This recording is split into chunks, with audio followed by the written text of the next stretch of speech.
Yes! Yes! Yes! Let's go, everybody. It's time. It's time. How's everybody doing? Can everybody hear me? Can everybody hear me? And how clearly can you hear me? I was streaming last night playing some games and my microphone was super quiet, so I'm kind of worried now. I'm worried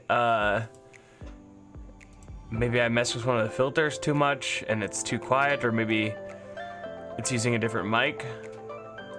I'm hoping that it's okay. Do I sound clear? Do I sound like I normally do? Kimberly says this music is too similar to on-hold music you get on the phone. Exactly, you know?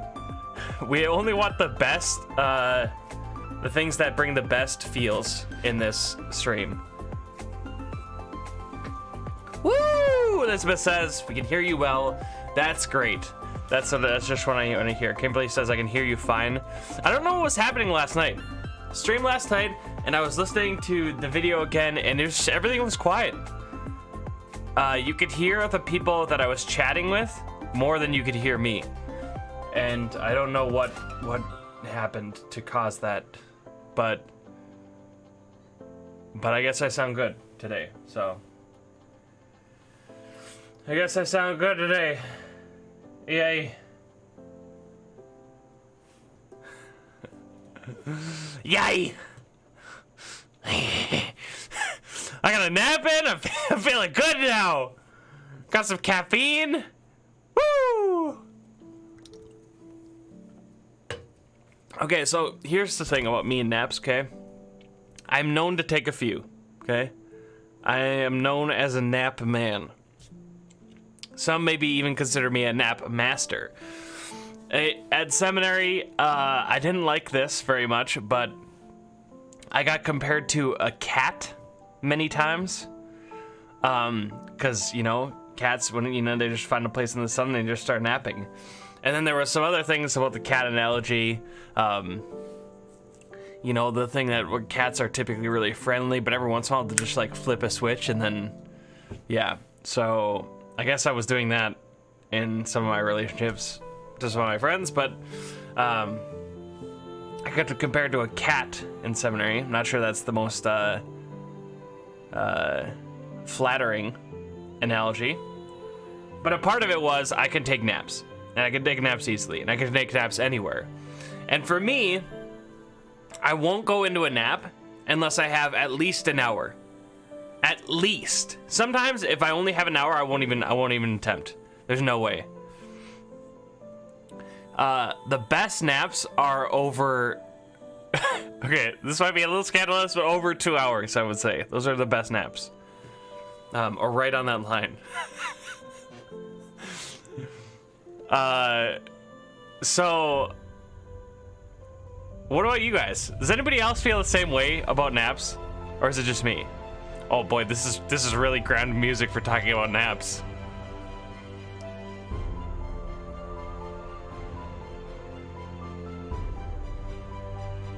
This is really intense.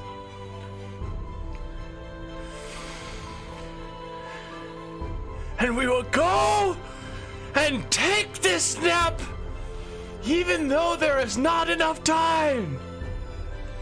We will fight. We will nap.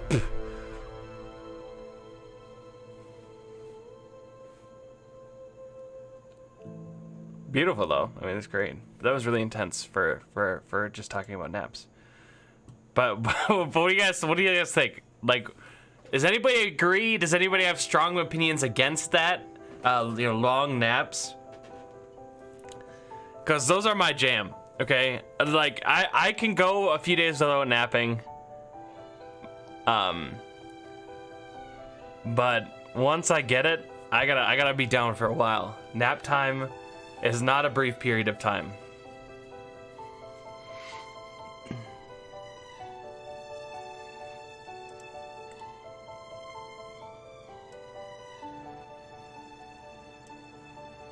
How do you guys feel about naps?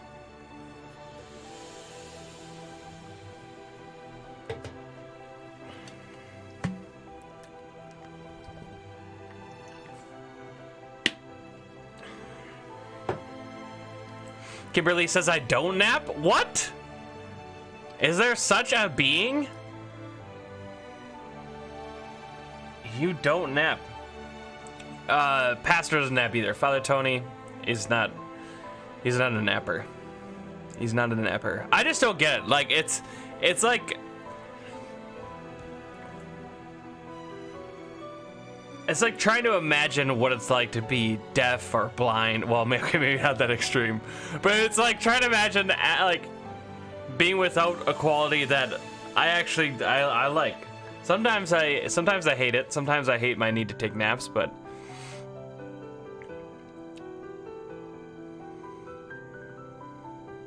I went on this road trip I showed you guys a little while ago. I went on this road trip to, well, we went a bunch of places. We just went out west. We went to Mount Hood, though, was one of our stops. And the people that I was riding with, a couple buddies of mine, could not sleep in the car. They could not. This is where I was. Right here. Maybe we should take a little vacation to Mount Hood one of these days. Yeah, let's pop one of these pictures out so we can enjoy it in all its grandeur. But yeah, so I went out with these buddies of mine to Mount Hood, and they can't sleep in the car, but I can. And so I'm sitting there like, oh, this road trip is great, everybody. This is just fine. You know, I just woke up from a long siesta, and I'm ready to go. And the whole time, you know, we're pulling like long shifts in the car, and the whole time they're pulling their hair out, whereas I'm just like, oh, this is awesome. I love this.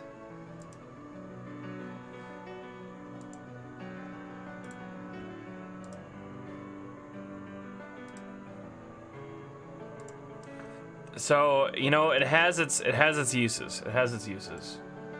But then a lot of times you can't even function until you get that nap. So, it's also got some, you know, it's got its flaws too.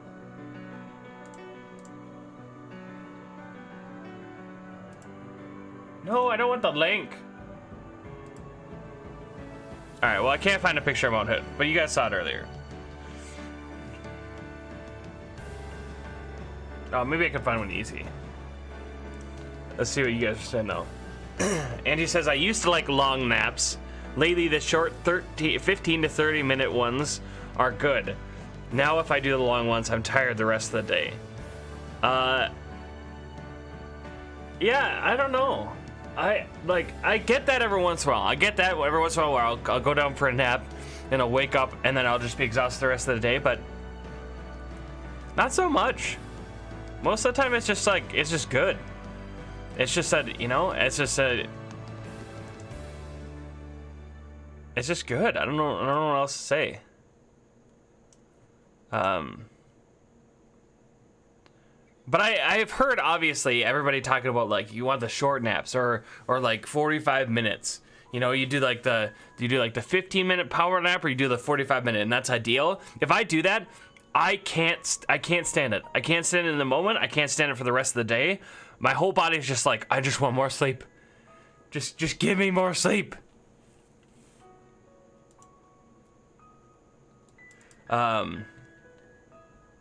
Elizabeth says, I don't nap either. If I do, 15-minute naps are the best.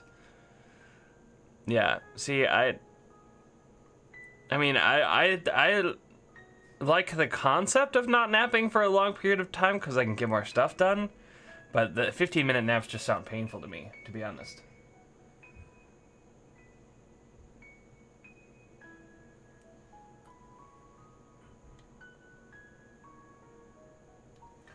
Where is the pictures?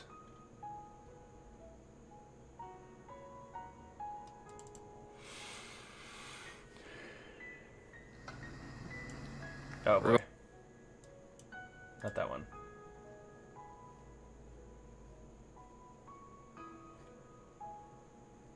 Here, we'll just go with this one. So this is Mount Hood and Twilight. Anyways, but we went out there. I could sleep in the car. It was a ridiculously long car ride. But my buddies were in like pure, it was just sheer pain, especially on the way back because we pulled a really long shift in the car.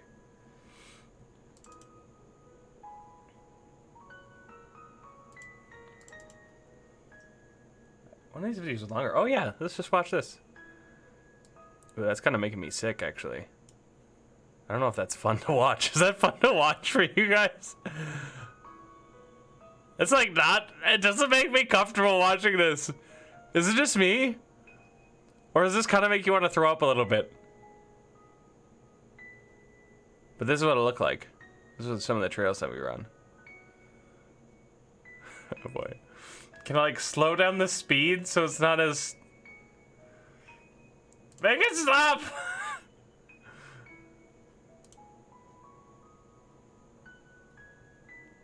Is it just me or is that really tough to look at?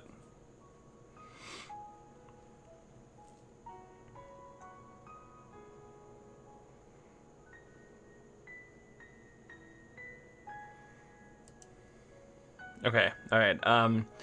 Kimberly says, I can't nap. I worry too much about oversleeping, so I never actually fall asleep.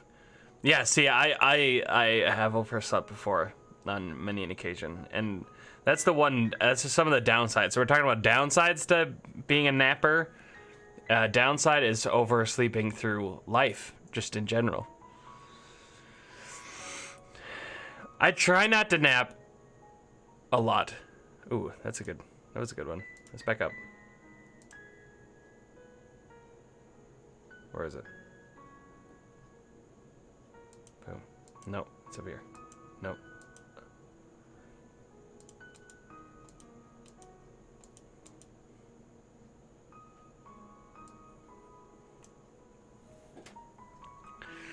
So I try not to nap a lot because it does really cut into everything else. But when I do, I really go for it. And there have been points in my life where I just, you know, I'll just nap all the time. But especially when I'm feeling healthy, I don't feel the same need. But every once in a while. Like last night, I just didn't get great sleep at all. So I was like, well, it's a nap day. And I did. And she says, I could use a nap today up at 3:30 and couldn't get back to sleep this morning. See, yeah. That's worse sleep than I got. Like, how are you functioning right now? Like, I got bad sleep, but it wasn't that bad. And I'm still, like, I was struggling all this morning. You know, I was really proud of myself, though. Because typically, if I have bad sleep like that, it's difficult for me to get up on time. But I was up on time today. It was great.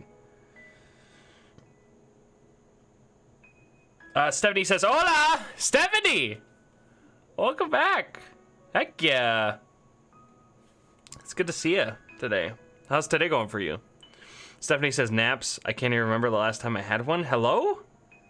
Stephanie says, makes me feel cross-eyed. Well, I think you're talking about the video, right? This video makes you feel cross-eyed? Do you guys like this video? I don't know. It's a good video. It would go well in like another video where you show not all of it. But just watching it like this is actually really painful for me. It's just too much like going back and forth with the camera. Okay, alright, I'll put a... ooh. I'll stop.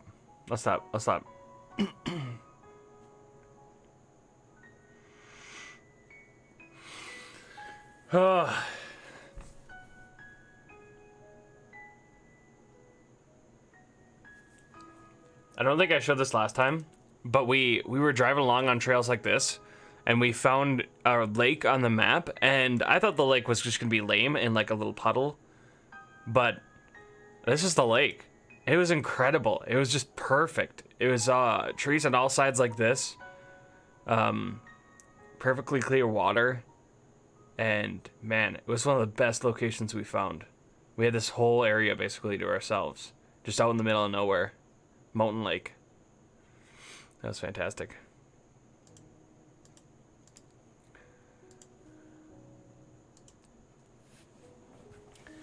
Angie says Mel yellow for breakfast. Oh, okay. All right. It's one of those days.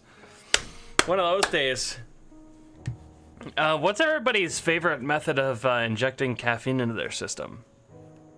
Like, I know we've talked about coffee in this channel before, but have we really talked about anything else? How do you guys get your caffeine? Or do we got some no caffeiners in chat? Stephanie says, no naps. I have kids and dogs. Yes, the video made me cross-eyed, and I am, well, trying to get my bulletin updated and print things that I can't do at home. Okay, all right, so you're getting work done, but you got a lot of noise and distractions, so you know, naps are difficult. I get that. You know, so when I visit my nieces and nephews, and my brother just officially re-became... Wait, what did I just do? What did I just do? Alright, hope I didn't mess the stream up at all. But my brother just re-became a Minnesotan. So he lived in Ohio, now he lives here in Minnesota. Just sold their house. So re-became a Minnesotan. And so now my niece and nephews are so close. Like, I had to plan a vacation to go see them. But now I can just drive up north and see my nieces and nephews and my family. So I'm so excited about that. Just re-became a Minnesotan. But when I go and visit my nieces and nephews, there are times when I'm just like, okay, all right, everybody, time out. Uncle Father Bo, he's gotta go spend some time alone. And typically it's taking a nap. You know, I just gotta get away from all the noise and the havoc, and I gotta go take a nap. You know, part of me feels bad because they don't have the same luxury, but hey, the joys of celibacy. No, I try and stick around as much as I can, but sometimes I do need to go off. But I'm so excited to have them close. I was sent this video. I was sent this video the other day. Hold on, let me find it. I was sent this video the other day because my brother moved to Minnesota.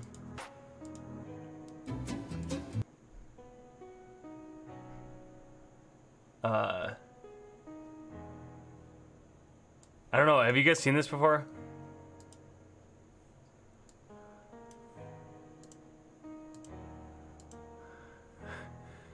Damon sent me this video because my brother officially moved here to Minnesota. Even though he was a Minnesotan before, I feel like we gotta, you know, he spent too long away, so we gotta reintroduce him. And so he sent this video. I thought it was great. Oh wait, well, let me pause the music. Well, I'll respond to your guys' comments first. Mellow Yellow, oofta. I think that sounds great, honestly. Elizabeth says, caffeine makes me crazy. I try to avoid it.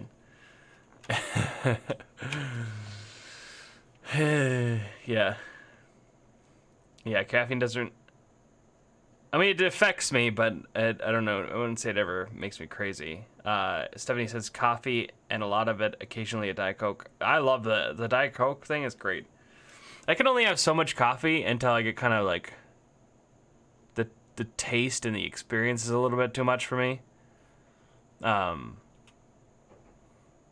yeah, Diet Coke, that sounds great. I like Diet Mountain Dew. Diet Mountain Dew came out with Mountain Dew came out with Mountain Dew Zero, and that's been my favorite of choice. And then they came out with this Baja Blast Zero, which is I think one of the best diet sodas out there on the market. Yeah. Today I'm having a bang. It's a lemon drop bang. That's how I'm getting my. This is a little bit extreme, but I need to get pumped for this show. And I had just taken a nap. Angie says 1 can of pop a day, no coffee, so no longer caffeine agility. Caffeineaholic. Oh, okay, not agility. Caffeineaholic. No longer caffeineaholic. Congratulations. How long? Man, yeah.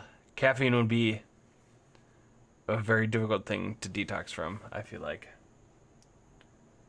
Kimberly says I have tea. Does that count? Yeah, tea counts. Tea counts.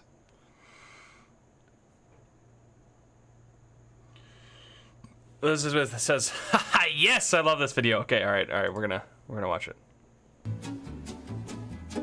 So this was sent to my brother, and I got to see it because he just moved to Minnesota. It's okay to feel good about things here, but there's no sense running down the street telling people about it at the top of your voice. Minnesotans prefer to express their positive feelings through the use of negatives because it naturally levels things out. This will be one of your hardest lessons. Say you just got married or bought a late model pickup under book price with low mileage and hardly any rust. A Minnesotan would say, I wouldn't want you to think I'm not happy. That's a strong statement here. If somebody asks you, how's it going, and you're feeling average or okay, which is about all a guy can expect really, you say, not too bad. But if you're feeling better than average and the ill winds haven't started to blow your way yet, you say, can't complain, which means you could complain, but you won't because you feel good now, but of course you have no illusions that it's permanent. But if you say, it could be worse, you mean it exactly because things can always be worse. They can always be worse more often than they can always be better. For practice with the Minnesota negative, try translating these foreign phrases into Minnesotan.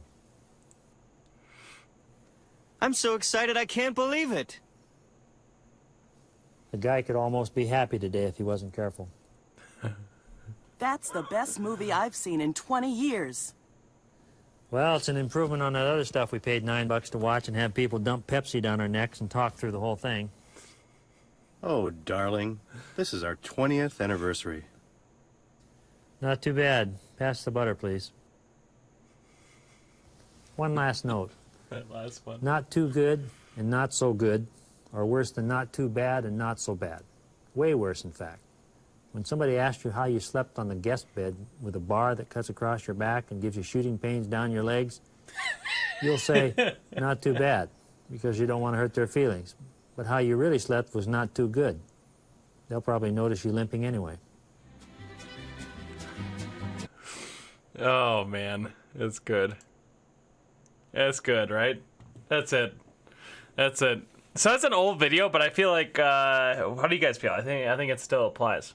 I think it's still hilarious. Not too bad. Not too bad. Okay, so it's 49 right now. But it was like, I was trying to find the temperature for this morning, but I couldn't. It was like 28 this morning. Hello? Why is it below freezing still? I went for a run this morning, and can somebody explain why I had to run in below freezing conditions again? Where did that go? Oh, it's right here. Why? Explain. Explain, America. He says this video is gold. Angie said this is so my family. Kimberly says I feel like I've learned so much from that. Yeah, how are the other? Has anybody watched the other episodes? Because that's episode 3. How are the other episodes? Are they good?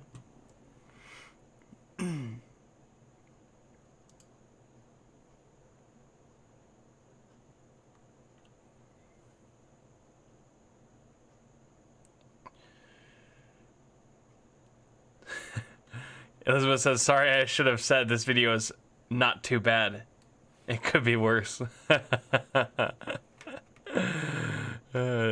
See, you're learning. Yeah, I think we all have to uncover our the Minnesotan that's at the core.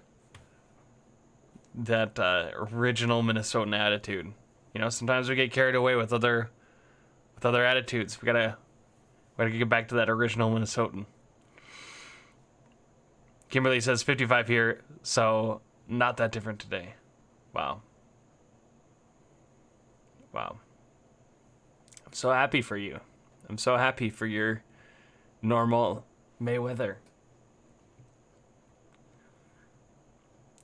May weather. Angie said, I told you a couple weeks ago, average last frost is mid-May. We're almost to mid-May. Okay, all right. I'm just upset. Okay, can I just be upset for a little bit? Is that too much to ask for? Okay, things are okay. Below freezing temperatures and snow, bless the Lord. Angie was posted that last time, I think. That was great. Okay, look at this picture though. For the record, I did not plan this. Did everybody see the thumbnail? Look at this picture. Let me get it out here. Look at this thing.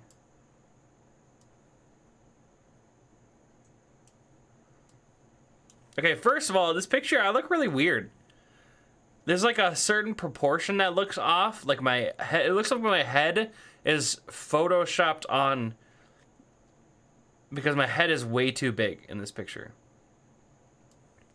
Here, let me get the downloaded copy, because then I can zoom in. Look at this. But yeah, this picture is really weird. I feel like my head is kind of photoshopped on. But I did not plan this, okay? This was natural and a natural occurrence. Look at this thing. Look at it. See what I'm talking about? Look at this thing. You can notice it if you look. You can notice it from way back here. Look it. See it? Yeah, exactly. It's right there. How did that open up? Oh, did I go to the next picture? Let's go back. Do you guys see that? Look at this thing.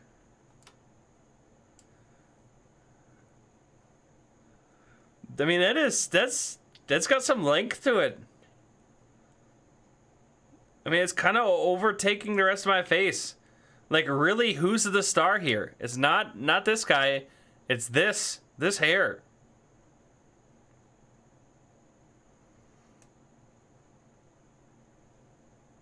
Look at that. This hair right there. Okay, sorry. Sorry, not sorry. That was a I looked back at the picture. I was making the thumbnail and I was like, whoa, look at that. That is incredible.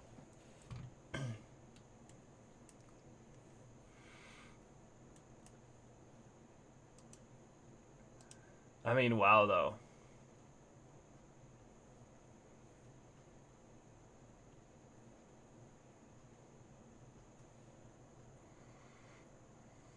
Yeah, that brow is something special. That brow is something special. See, this is why I really needed like people's opinion. Do you get rid of something like that?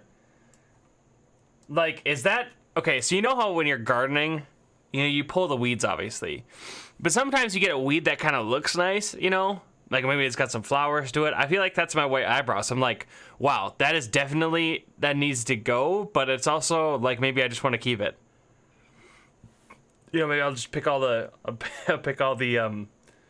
weeds around it.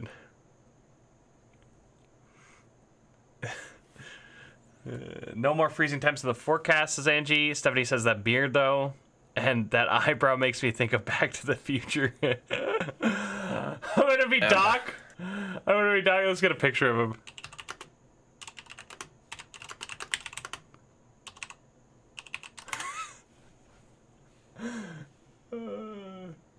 Hey, Marty.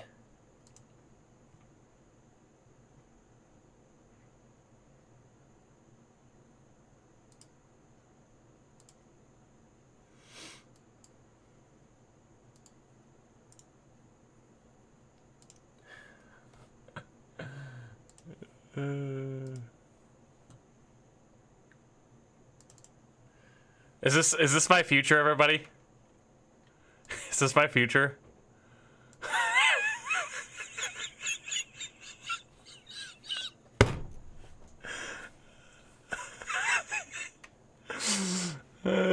all my hairs will start taking on the same qualities of being white and just everywhere, including the hair on my head, and this is it. This is what I look like in the future. I'm gonna shave my beard because of the virus, and I'm gonna look like this. This is my future.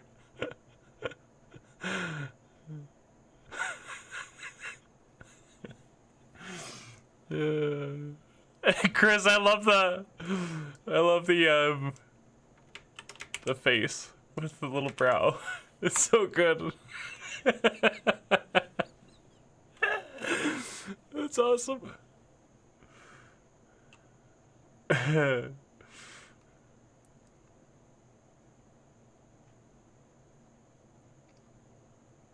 Chris says you go Star Wars Special Edition and either edit it out or you mirror it to the other brow. Okay. The other brow's got the same thing going on, so if I really wanted to, I think I could get it. I think I could get it so it it's what's the word? What's the word where it's like the same on both sides? Symmetrical. Stephanie says the brows will go white and scraggly eventually. This is it. This is what I'm gonna look like.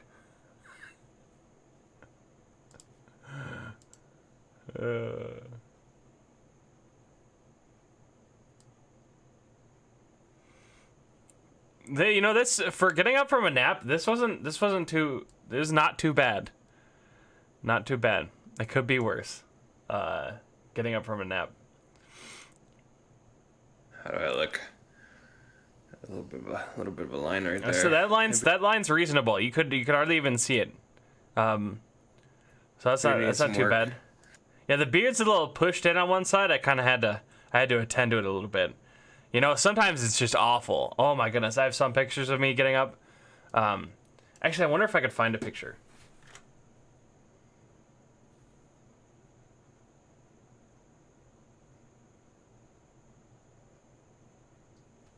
Yeah.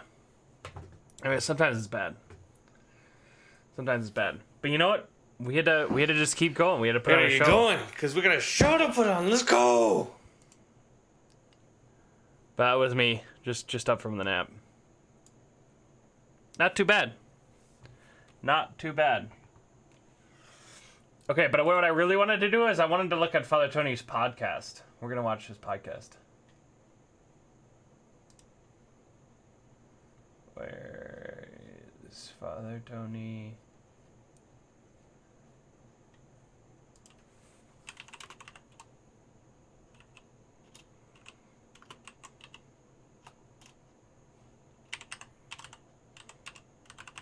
Why is it taking me so long to find this? Okay, alright, here we go.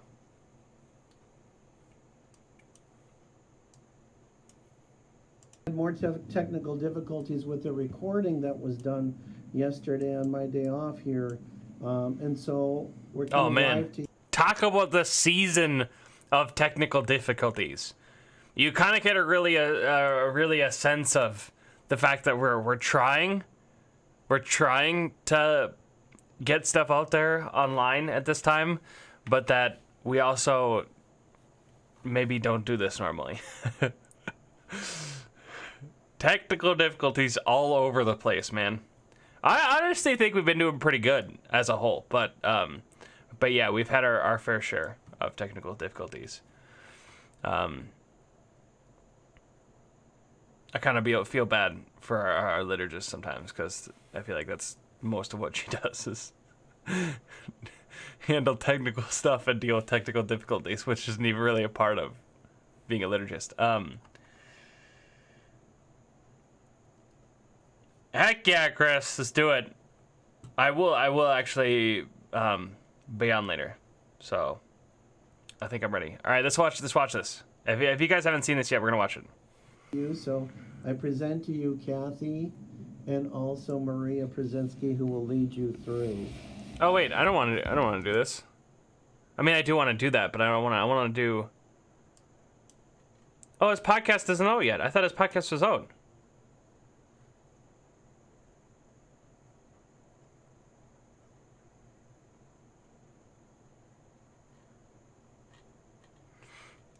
I thought his podcast was out. What the heck? All right. Well, we got another thing to look at here. Let's turn the music back on. Who turned off the music? Chris, was that you? Angie?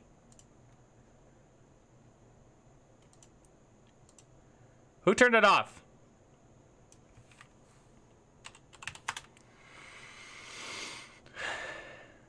You're just ruining the whole vibe of this, this amazing experience.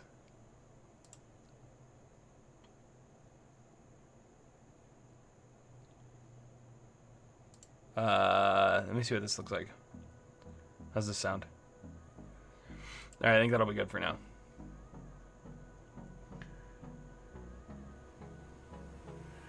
Chris says the real technical difficulty here is that a horizontal video rendered vertically.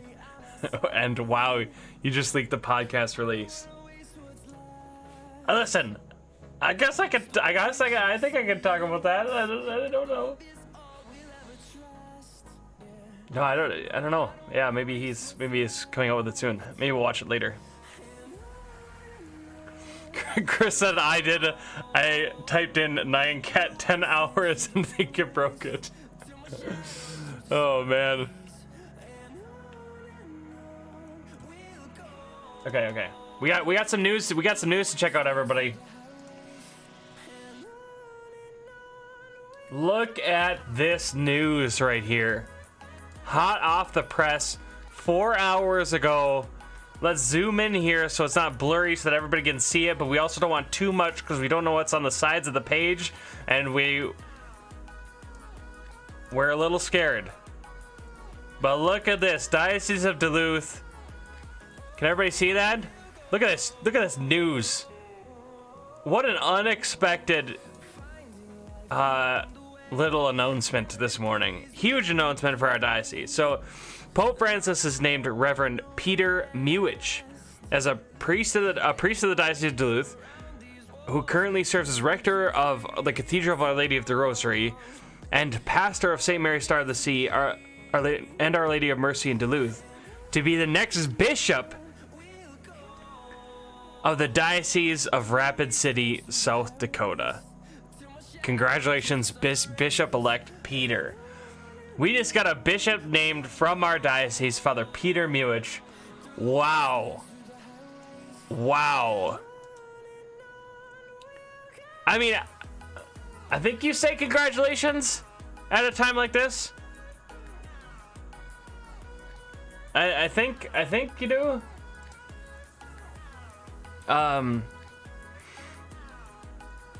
Yeah, you do. You say congratulations, because here's the thing. So, obviously, the role of a bishop is just like, who knows what level of stress greater than a pastor? And I'm already like, I'm happy as an associate. You know, I'm going to enjoy this while I have it, because I know I'm going to have that stress and responsibility as a pastor later, you know, probably for, you know, God willing, for the rest of my life. And so when you see somebody named a bishop like this, you're like, wow, they're going to take on a lot of responsibility. And I'm already feeling exhausted just thinking about it. And so you're like, congratulations? And it's more like, thank you for taking this responsibility. But I think there really is like a congratulatory aspect about it that's apart from what he's going to do, right? Or all whatever's going to be on his plate. You see, because the way we understand holy orders, from my understanding of it, is the church teaches that holy orders has like it's like a gradation into what it actually is. So there's 3 aspects to holy orders, right? 3 things you can be ordained to. There's diaconate, priesthood, and the episcopacy, or as a bishop. And so you got 3 levels. And the way that the church understands it is the closer you get towards bishop, the more you go into the fullness of what it means to be ordained. So the most perfect or most complete ordained person is a bishop. That they experience being ordered to Christ in a way that is more than a deacon or a priest. And you also maintain your previous ordination as you go in to the fullness of what Holy Orders is. So I'm still a deacon. And when he becomes a bishop, he's still a priest. He still does what a priest does. But now there's more there. And so there really is some congratulatory aspect here of being chosen to be ordered to Jesus in a way that's more of experience the fullness of orders. And that's just that's like totally separate from everything that all the responsibility he's going to have. So I think on that level, you can, it's definitely a congratulatory thing. But yeah, do I want that level of responsibility ever? Well, I do whatever God wants, but no.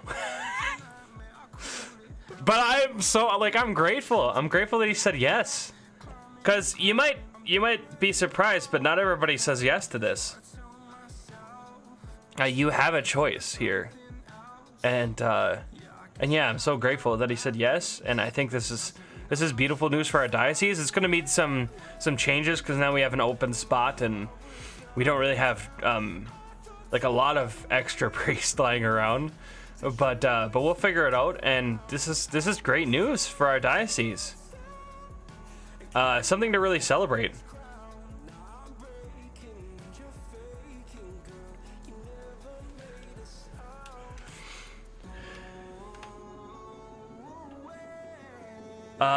Okay, so first, before we get into your comments about this news, the St. Francis, All Saints, and St. Thomas, thanks for understanding, Father Bo.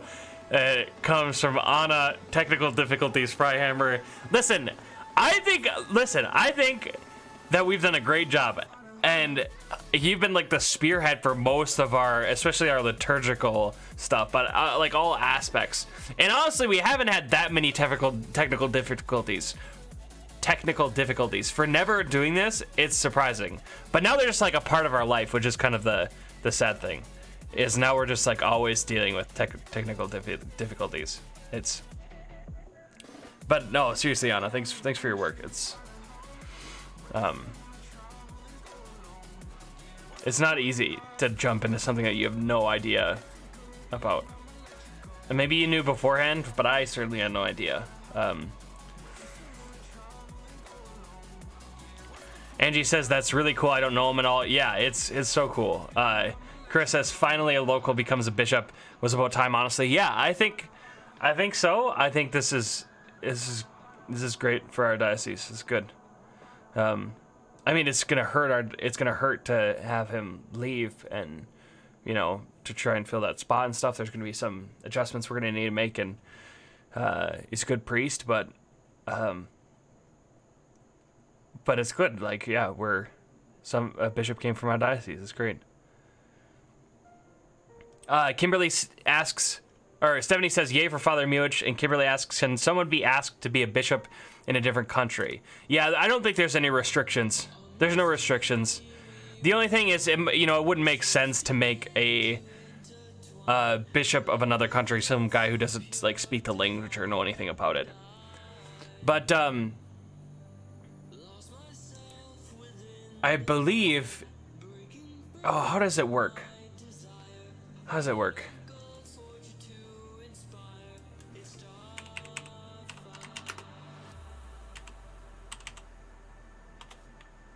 Hold on, I want to look something up.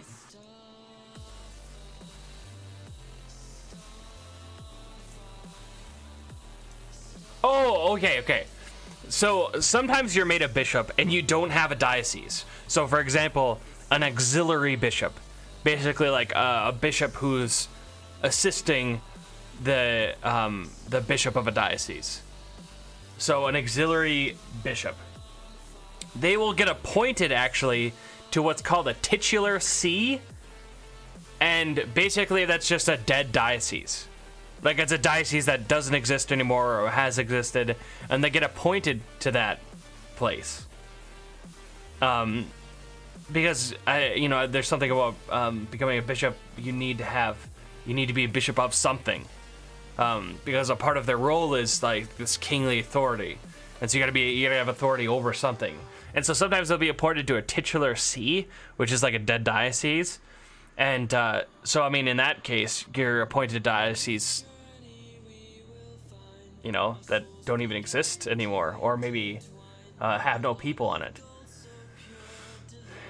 Oh.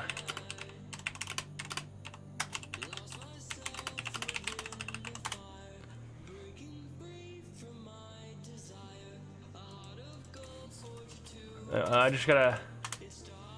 Okay, so what do we got here? 70 says, yes, you will need the prayers. Liz says, hey, Father Bo, I'm not able to listen right now, but wanted to pop by and say, hey, Liz, so good to see you. I hope all is well. Yeah, it's good to see you here. It's good to see you. Yeah, look at this. Look at this. This is crazy. So, the Bishop of Orlando. Oh, here, let me zoom in. The Bishop of Orlando is also the Bishop of the Moon.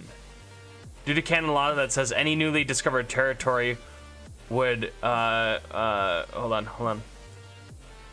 Would fall under the bishopric from whence the discovering expedition departed.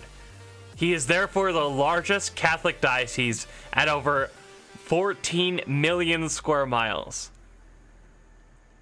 So yeah, I mean, like, you can't, like, there's no restrictions on where you become a bishop. There would just be like, you know, natural reason would just say you don't make a guy a bishop of some place he doesn't speak the language of. Isn't that crazy though? We got a Bishop of the Moon. Bishop of the Moon.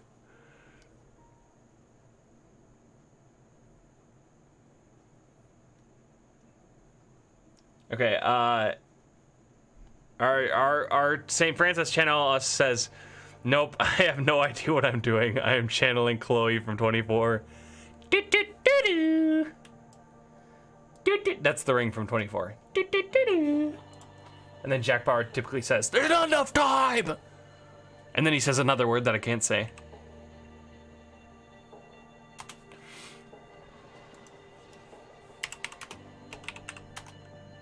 Oh, I was gonna maybe look up a clip of Chloe from 24, but maybe I won't do that. But yeah. Chris says, Mewiches are from the Iron Range too, so doubly good. Keep the rest of Duluth plebs in their place. From the range. Ranges people in big places now. You got Bob Dylan, now you got the Bishop of Rapid City. What else is next? Do we have anybody else that's... Who else do we have? Famous people from the Iron Range.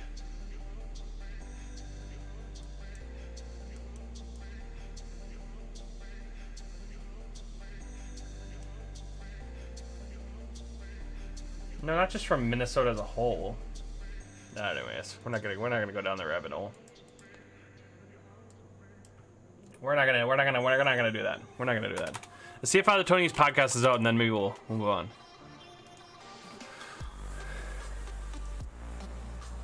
Oh man.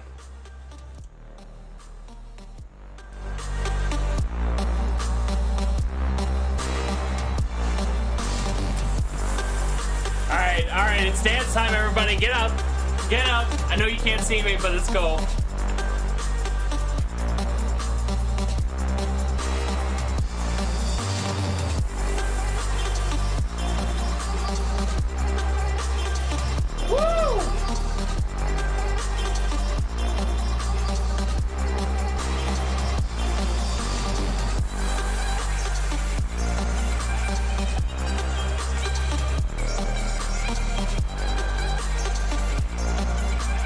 Let's go. Sorry. That song just, you know, that was good. That was good right there.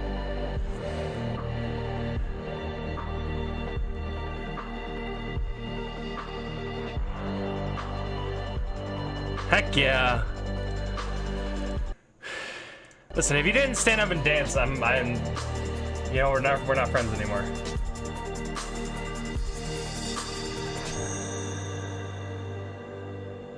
Okay, this podcast isn't out yet.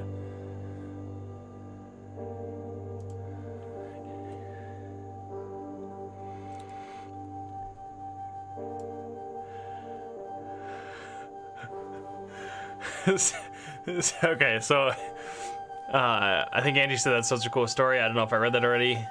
Stephanie says Jessica, is it Beal? I don't know who that is. Who's that? Was born in Ely. I should probably know who that is. And then Chris says, please tell me I can clip on YouTube streams.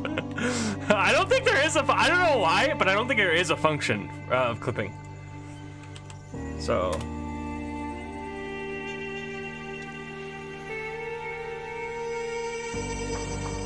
Oh, okay. Singer. Now Jessica Timberlake. Wow. Just dancing. Thank you!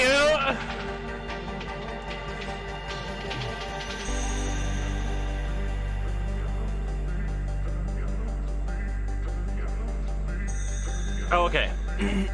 Alright, that was good. But if you didn't dance, I'm sad. Stephanie says just dance with Father Paulo. I am the best. Okay. Can we do something before we review my homily? Can we do something? Can we? Can we do something before I review my homily? Do you guys mind watching the video that I made with me? I know it's a you know, it's like 11 minutes. It's tough. I know it's kind of a long time, but I just want to get like a feel for what everybody thought. Oh man, it's gonna make me want to dance again, but I'm not gonna. Boom, bum, bum, bum, bum, bum, bum, bum, bum, bum, bum, bum.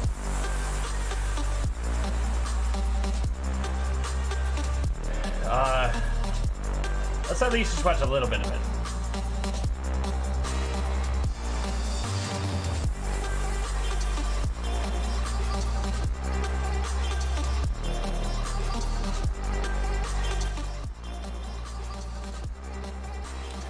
Chris asks, can we play Guess the Heresy?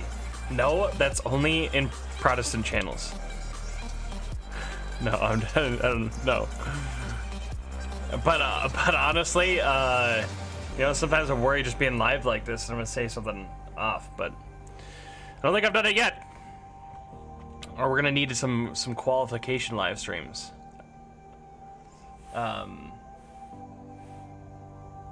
Some letter to the editors.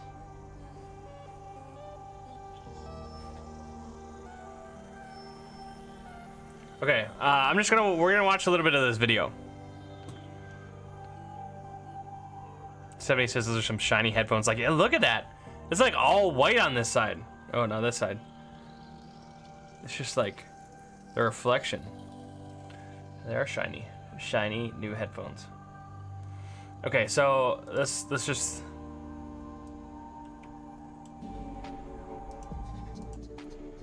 No, I was showing off my haircut, but my mic was muted. I was talking to you guys the whole time, but you're so vain. Just sitting there showing off your haircut.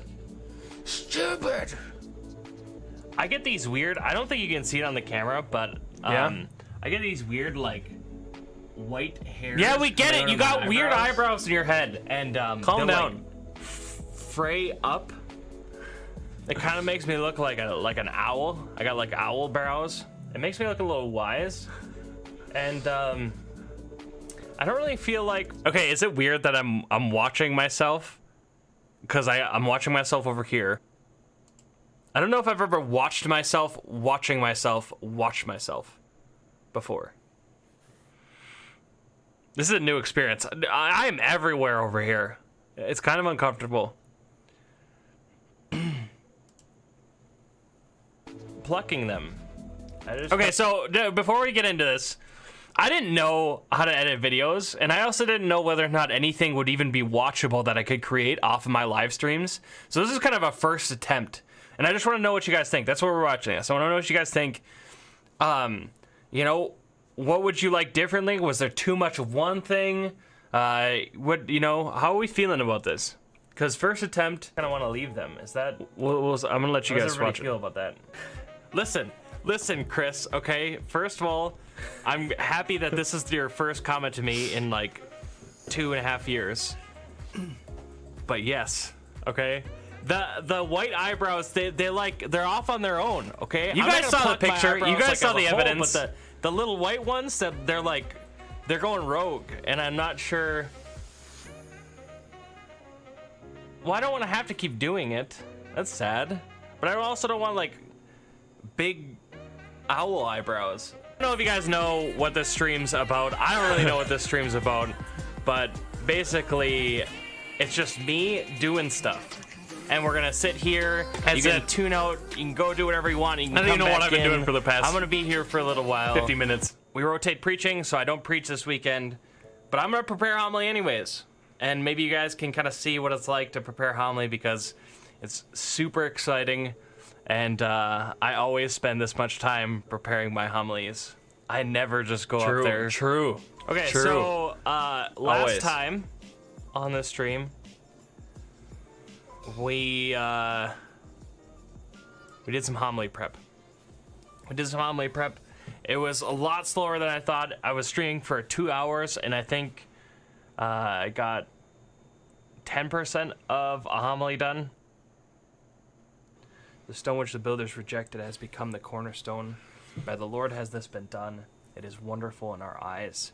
This is the day the Lord has made. Let us be glad and rejoice in it.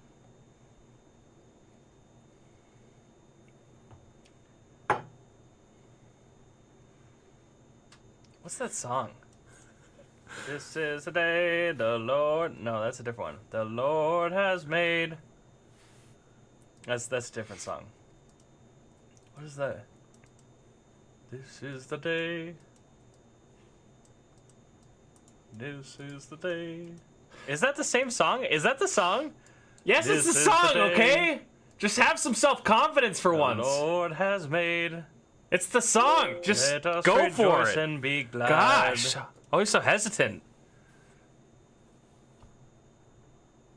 This is the day the Lord has made. Beautiful. Is that the song? Am I? Yeah, get over yourself. Please tell me. Do I have the wrong tune? I don't know. It sounds good. If it's not the song, it should be the song. You do sound good. This is the day the Lord has made. Maybe I should put that in my homily prep notes. Good song. I played Dance Dance Revolution once, and it was with my niece and nephew, and they kind of forced me into it. And oh man, that was embarrassing. And I just found out how I can't dance and I can't follow people's instructions. Like when they're telling me to, like, you know. I love these motions. What am I doing there? I can't do that. What am I doing? Can I dance if people... I like a crab dance there. What are you doing? That's not how you demonstrate somebody telling you... Who's telling you to do those motions? I can't do that. What are those motions, though? People's instructions. Like when they're telling me to, like, you know... What is that? You know, which kind of motions to do. What are you dancing to? Okay, let's keep on.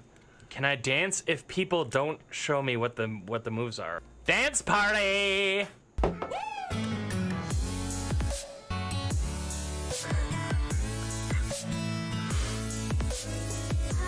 Oh, you get it! Get it, Father Bo! You got the moves! Right, so that was an answer. That was an answer to your question right there.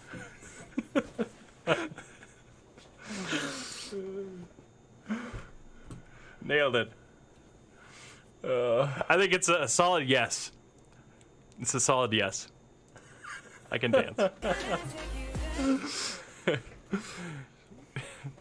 You want me to pause the music? I have to listen to my pastor. You gotta now. listen to the Should I pastor. Should I mute the music? No. This is my stream. There you go. Stand up for yourself. Though. I think it's a little loud in my ears. I was gonna say the same thing, Elizabeth, but I can't talk to him like that. So, classic preparation. You know, you're doing work, and you're like, all right, I got started. Like, look at how much I've accomplished, and it's only been it's been an hour. Okay, so honestly, I think this reaction is on point. That's exactly what it's like. It's only been accomplished. Oh, and it's only been it's been an hour. We're almost there, everybody. I don't know how many papers I've written and that's happened. All right, I'm getting in there. I got the title. I've got like the topic, and it's been an hour. Times what I'll start with when I prep a homily. I'll just be like, okay, what do I want to say in one line? What do I want to say to the people? And then I'll just expound off that one line. I forget what we called it. It was like the core, or like the egg, or like the center, or the. Oh man, there was a word, and now I can't remember what it was. Can't remember. I couldn't remember. Yes. Guess who came in with the clutch? Guess. Oh my goodness! Thank you, Father Blake. Father Blake, everybody. Yes, found it. There it is. Okay, for the record, this is one of the hardest things to edit that I had to do. Everybody find this emoji. Start clapping. Everybody who's here, all this little thing. I wanted to put sound effects, but I was like, I already spent too much time. Okay, this was there it is. Okay. Notice that you can't just like, get it in there. There's no like emojis. You got to figure out how like I don't want to go into the details because I'm bored just getting into it. But okay, so this was complicated. One of the things. This is awesome. This is one of the things we used to do. I love this story. Father Blake. Tell him what we used to do with Father Blake. In seminary? It was so good. You love it. Oh, it's the best. It's some of the best reactions he's ever given. He'd walk in to the cafeteria.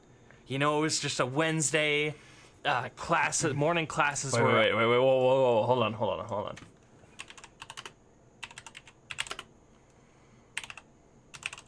Father Blake Rozier, now pastor in Cross Lake.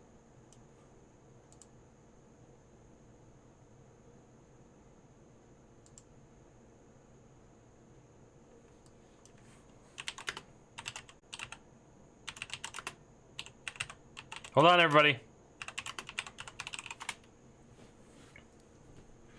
Hold on. This is worth it. This is worth it, everybody. Sometimes you just gotta trust me. Little detour never hurt anybody. That's all this stream is. It's just detours with Father Bo. Actually, let me see your guys' comments. Before I continue. Chris says it's a reflection of your luminous soul. All the big reaction YouTubers react to themselves. True, but I really want to be that. Angie says watchable, watcha, Fozzie Bear. Stephanie says this should really be the title, Father Bo doing stuff. Chris says I like it so far, thank you. Kimberly says Father Bo attempting to do stuff, corrected it for you, Steph. Not untrue. Sometimes I don't know what I'm doing. Chris says LOL. Stephanie says thanks for the assist, Kim. That is Table of Plenty, I think. We should listen to it after this. You could add background music. Yeah. Okay, so we're gonna take suggestions, but that's a good one. Chris says you could have added the song you're thinking of to play it softly and fade in. Oh, smart. Andy says, so there have been any studies of how much humility comes from critiquing your own live streams? Trust me, it certainly helps. Kimberly says, this needs to be in the next highlight video, you watching you. Boy, what does this come to? Chris says the crab. Exactly! What was I doing? I just got my crab claws up in the air. Crab clawing it. Chris says, where is he now? We're going to show you. And then Stephanie says, the good Father Roger, he's in Cross Lake. And then Chris says, oh, yeah, that's right. And then Angie says, the seminary with Father Blake's story was awesome. I can't imagine his response. Yeah, so here he is. Here he is. This gets back to the story. Oh, no. We don't want to close out. Let's get back to the story. But just so we have a frame of reference. Here he is. We're out. We were all going to get lunch. And then he'd walk in. This guy right here. This guy. The Blake would walk in with his plate of food, suspecting nothing. And then the Diocese of Duluth table, all giggling, would say, okay, once We Father giggle Blake just walks- like that. We giggle just like that. That's how we giggle. would say, okay, once Father Blake Oh, I walks missed in, it. we're all going to start clapping and we're going to stand up. And we got the whole room to clap for Father Blake for no reason. Good times. Good times. This is bringing me back. Standing ovation in the middle of a cafeteria. Everybody else stands up with us. Standing ovation to Father Blake as he's walking in on a random Wednesday. Oh. It was just an incredible reaction.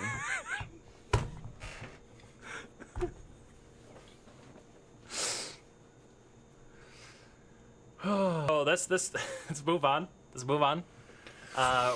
Okay, so I don't want to skip the good part, but this is the part where I talk about First Peter, and I get into like believe in. it's like the good part. Like everything else up to this point is like funny, and this is like a serious nugget of goodness, but we're gonna skip that because it's a longer nugget of goodness and of Jesus. We're just gonna go. Why? Yeah, faith I needs don't really to want to hear myself contain us preach. I don't want to hear myself preach. Is that through this. Safe is that bad? to undergo various trials. First Peter, everybody. But you gotta have like a nugget of goodness in there, you know. You gotta give the people a little nourishment. There, First Peter. 1, And it's not all fun and games on the stream. verses Sometimes 3 we through get 9. work done. Okay. We gotta get closer to Jesus. We're gonna be saints Tell here, people about it. which means we have fun, but we also, you know, we listen to scripture. But it's just I've seen that part too many times. This is how much I got done yesterday, which is like nothing. It's like True. actually nothing. Title. You didn't get anything. Some thoughts from Most of chat listen, yeah, it's thoughts from chat. Most of those thoughts aren't even yours. and some of my You're own just stealing thoughts. from That's all chat. all That's we you got. guys. I was stealing from you. Oh boy, and let me tell you, it's not a good feeling when you get to this point. It's Brutal. Saturday at 1:15. You got mass in 3 hours, Brutal. and this is all you have. I've been there. That's rough. That's I've a been rough there. feeling right there. Nobody wants that feeling. I've been there. It's not a good feeling. It's a little hard to write a homily with an audience. I'm not gonna lie. There's a lot of things that need to happen in order to prep a homily, and especially doing with a community. It's I'm still kind of getting the feel of it. But we're gonna do this again. I like it. Okay, so low key, this is my favorite part Oh, of God. the video. I know there's a lot of good parts, but this is one of my 1:15, you favorite got parts. mass, One of my favorite parts is this. Okay, there's something about the transition between me just kind of like laughing. It's a little hard to write. It's hard to write a homily. It's harder. It's homily with with the an community, audience, and then I'm it not goes gonna into lie. like There's a super lot of things- serious mode where I'm like, listen, guys. I don't know if you know this. Oh, and it's even like close up. Listen, I don't know if you know this, but there's many things to many challenges to writing a homily. It's not always just you put something together. And I'm just getting like so serious here, as if it's like the end of like the end of the world, like it's the most serious problem in my life. Yeah, it's there's tons of things that go into homily prep. You guys just wouldn't get it. Oh my goodness, I love that part. That's rough. That's a rough feeling right there. Nobody wants that feeling. It's a little hard to write a homily with an audience, I'm not gonna lie. There's a lot of things that need to happen in order to prep a homily.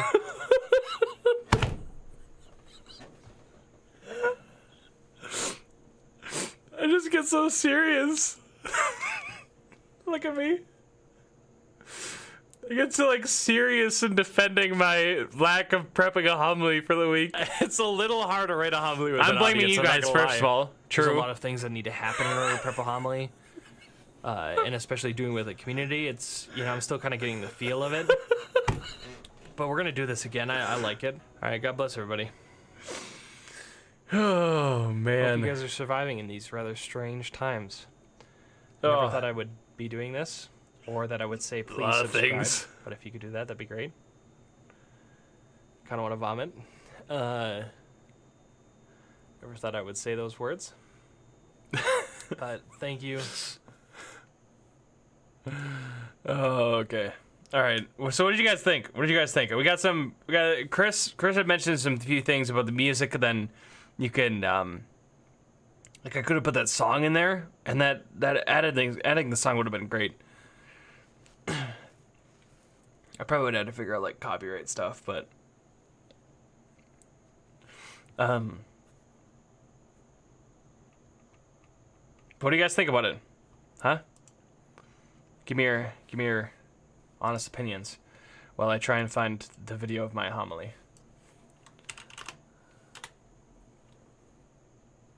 What do you guys think? I mean, honestly, if I'm giving my opinion right now, I don't want to lead the witness here. I don't want to lead you guys. Maybe you guys thought it was terrible, but honestly, I thought it was totally watchable. You know, like, and part of me can't tell if like all of what I was getting across in like the whole narrative of the video, which was I started prepping a homily and didn't get anything done because I was just goofing off. It was kind of the narrative. And I couldn't tell if that got across enough. I tried to, but you know, I only have so many like, clips and stuff to work with. I tried to, so I don't know what you guys thought, if you guys kind of got the whole story behind the video, but I thought it was good. A question that I have is, currently it's called Father Bo Show Highlights Week 1, which is the most boring title. In hindsight, I thought it was a good title, but in hindsight, it's the most boring title ever. Nobody wants to click on Father Bo Show Highlights parentheses Week 1. And I just want to know, do you guys think that same thing? Is that right? To me, it seems like that's not a very good title. Even though it's true, it's not a good title. That I should come up with something else. What do you guys think? All right, we're going in. I'm trying to find my homily because we're gonna go into homily prep after I hear from your guys' comments.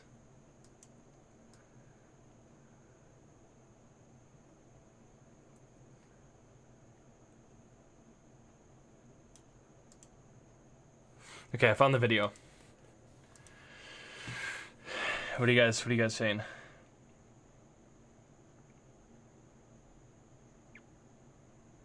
Angie says, so do they need to put a new recommendation out to seminaries to teach how to crowdsource their homily prep?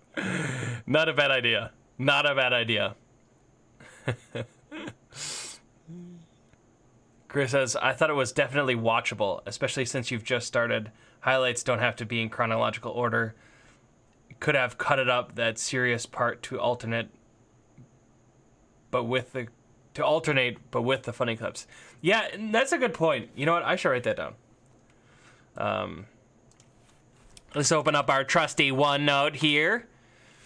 I'll open up the OneNote, and we're gonna make a new tab saying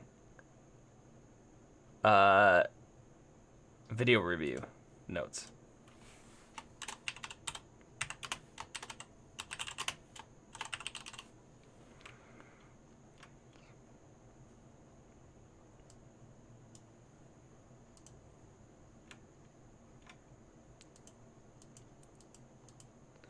Okay, so Chris says it's watchable, especially since I've started, but and highlights don't have to be in chronological order.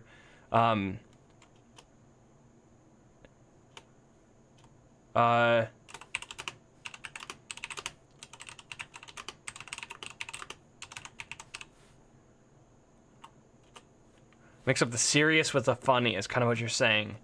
Because, yeah, it would be, because there's like, a part of the problem is when you're watching the video, it's like all humor. You know, from the very start, like I'm looking into the camera and then I'm talking about how I just muted myself, then I go to talk about eyebrows, and then I'm like, you know, so right off the bat, it's all like excitement and funny, because I'm pretty hilarious. I'm pretty humorous. I'm kind of a comedian. You guys laughed a little, I know you did. But then once it gets to the serious, then your brain's all on, I just want more of that. And it makes that part more difficult to watch because you just watched funny stories and goofing off. But if it was mixed in a little bit more, I think that really would be better. Stephanie says, I find this all very entertaining. Oh, and then music wouldn't have been bad. There's music like here and there, but maybe if I can figure out how to, maybe I should I should put like more consistent. Because there are some parts without music, and maybe I could just added something quiet there. Chris says, oh heck, if you put the part where you realized an hour passed by even later in the highlights video, that would have been... What is that emoji? Person gesturing, okay. But their arms are over their head. Hello? Hello?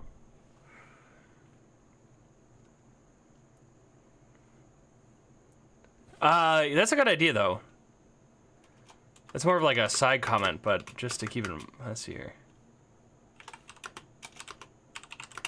Because that's like the punchline. So maybe I could just put the punchline...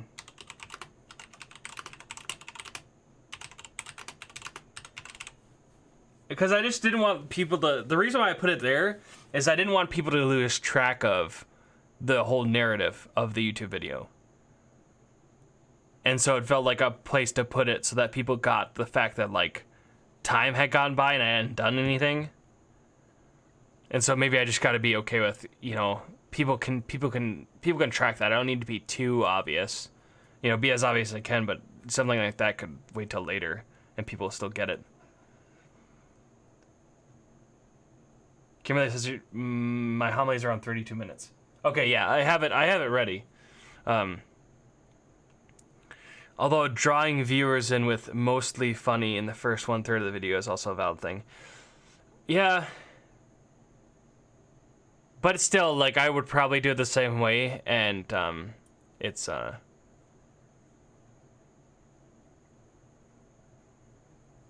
think it's good to normally try and be a little bit more serious with the funny.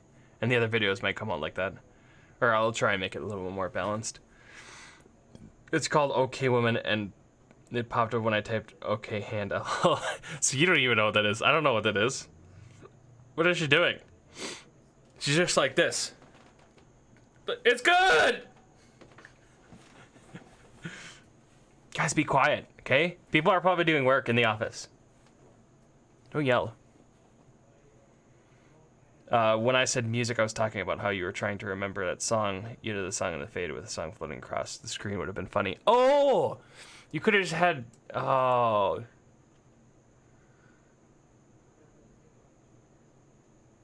Wow, that's such a good idea. Such a good idea. Okay, all right, that's good for now. If you guys have any other thoughts, I can write them down. But thanks for watching the video with me. I was super happy with how it turned out, and then I could compile some clips that were, honestly, I had so many clips. I just need to get better at picking a few. I had so many clips. There were a lot of good moments from the first few streams, and I hope it's the case for the next few. But can you guys answer the question? Can you guys answer the question? What do you think about? What do you think about the title? It's too boring, right? Do you guys agree with me on that? It should be titled something else, like, I don't know.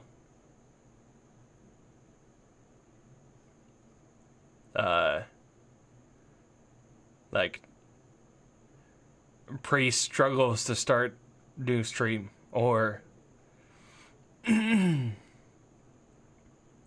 something that's more applicable to the video story, and it doesn't necessarily have to be a reference to the whole show, like highlights week 1. Like people don't even know that it needs to be week 1. It could just be, priest fails to prep homily with help.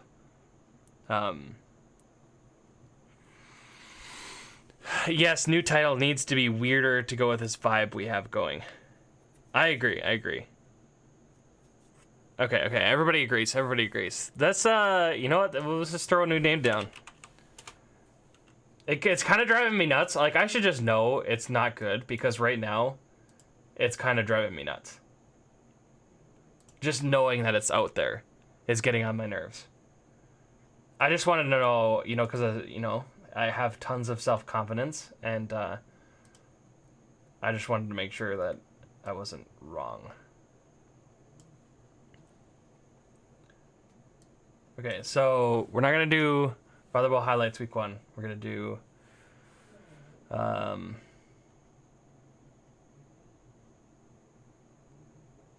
are we going to do?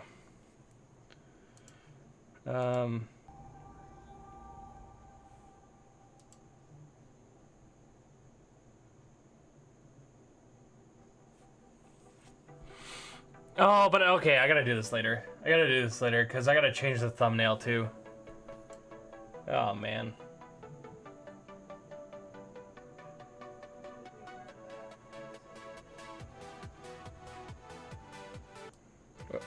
What should I call it? Priest gets nothing done in 4 hours? Or should it just be Priest fails to prep a homily for the weekend with help? Fails with help to prep a homily for the weekend.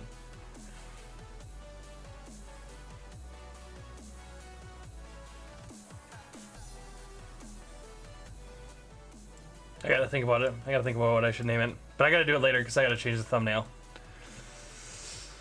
Okay. Alright. Whoa. Okay, we got comments that I didn't see. Okay, so Kimberly says first attempt at prepping homily. That's not bad. Chris says, yeah, go with whatever title you want, but make sure to have a highlight title prefix. Like stream highlights, pre-struggles writing homily. Oh, that's good though! Hey, can you just like stick around and edit my videos and give me channel title ideas? That's actually rather helpful. Yeah, that's a good idea. Stream highlights and then the name and then like the description. That's good. When a channel visitor scrolls through, those highlights will pop up to their eye. Yeah. I like that. Yeah, brilliant. Wow. Everybody clap for Chris. Let's get a little clap emoji.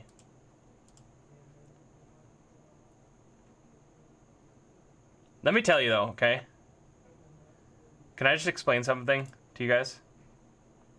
Wait, is that the clap emoji?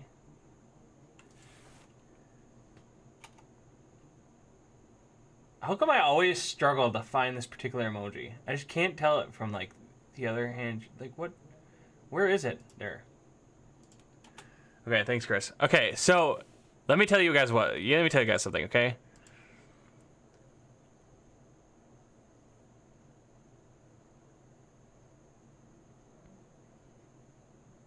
So me and Chris go a ways back, all right? And let me just tell you something. You never start a fight with Chris, okay? Because, listen, there was one time where, there were some matches going on our floor at seminary, and that was like a thing that we did, when seminarians get really bored, sometimes they pick fights. And so everybody kind of watches, as this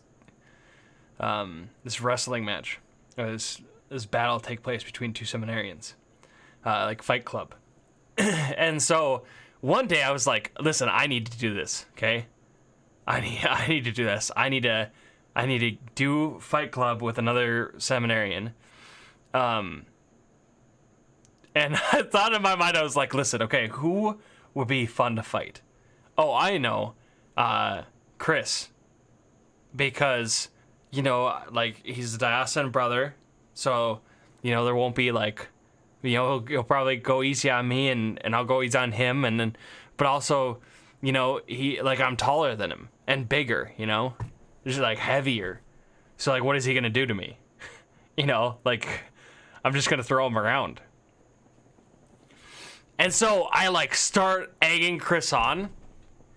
And I'm, like, ready, okay? So I'm in, like, I've never done this before, you know, besides with my brothers, like, stance. Like, trying to look like I actually know what I'm doing, okay?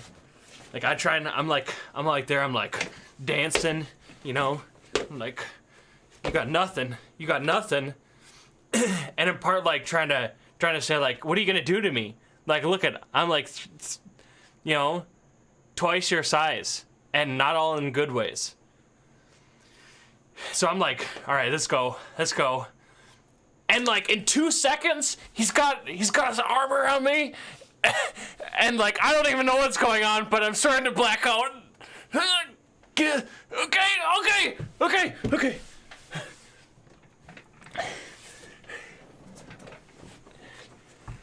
Listen, that's why you never pick a fight with Chris, okay? Guy looks... He's got some secrets. He trained with some you know, famous warriors up on the North Shore or something like that, because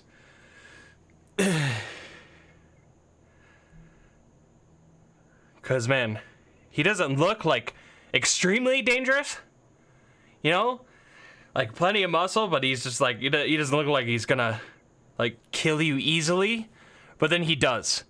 And he's also nuts.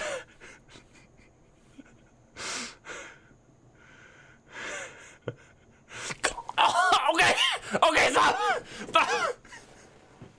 It happened in like 3. I don't even know what he did. I swear, if there was a video, it would show him like jumping from one wall to the other wall, and then like jumping behind me with like a backflip.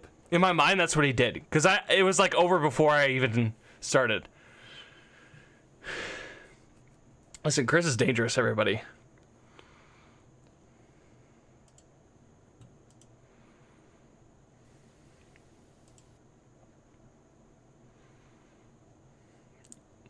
Don't start a fight with him. Okay, sorry, we gotta transition. That was a lot. There's a lot of movement. I'm kind of tired from fighting myself. We gotta transition into reviewing the homily.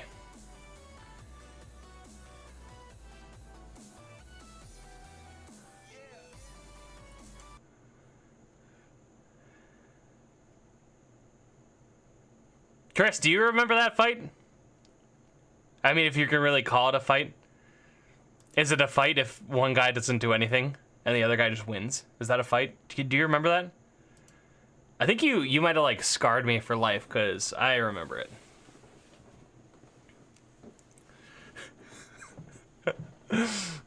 I'm so impressed, man. And back then you were like... Back then, like, you hadn't... from what I remember, you hadn't worked out as much as you do now. Or, like, started doing. So you were smaller back then, and I was still heavy. So the fact that you did that was rather impressive. Okay, all right. I think I'm ready to move over. I just like didn't want to jump right into listening to a homily after that excitement. Okay, wake up, everybody. Okay, and I'm gonna need you to stay awake, because this part's gonna get, you know, we're going into serious mode. Okay. We're going into serious mode. We're going to review my homily from this past weekend, the homily that we prepped together. It was pretty rough, and we'll see how it came out.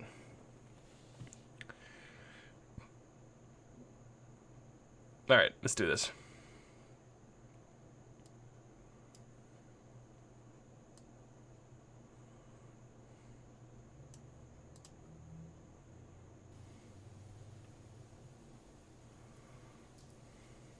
Look at that camera operation. Look at that. I have more coffee, so waking up, need to go water the plants in the rectory quickly, though. Okay, actually, that's a good idea. You know what? I'm just going to take a brief... We've been live for over an hour now, hour and a half. So I'm just going to take a brief break, and then we're going to come back. Because I'm still kind of exhausted after choking myself out. So... just going to take a brief break. I'm going to go use the restroom. I'm going to get a good drink of water, and then we're going to come back.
All right, let's get it. Okay. You guys still here? Hello? Hello? You guys still with me? Let's do this. Okay. Here we go. You guys ready? You guys ready?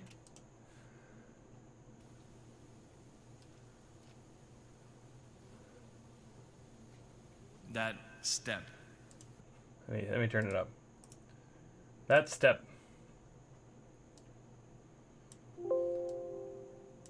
Da-na-na. Right there. Not. No. Oh, why did I do that? 30.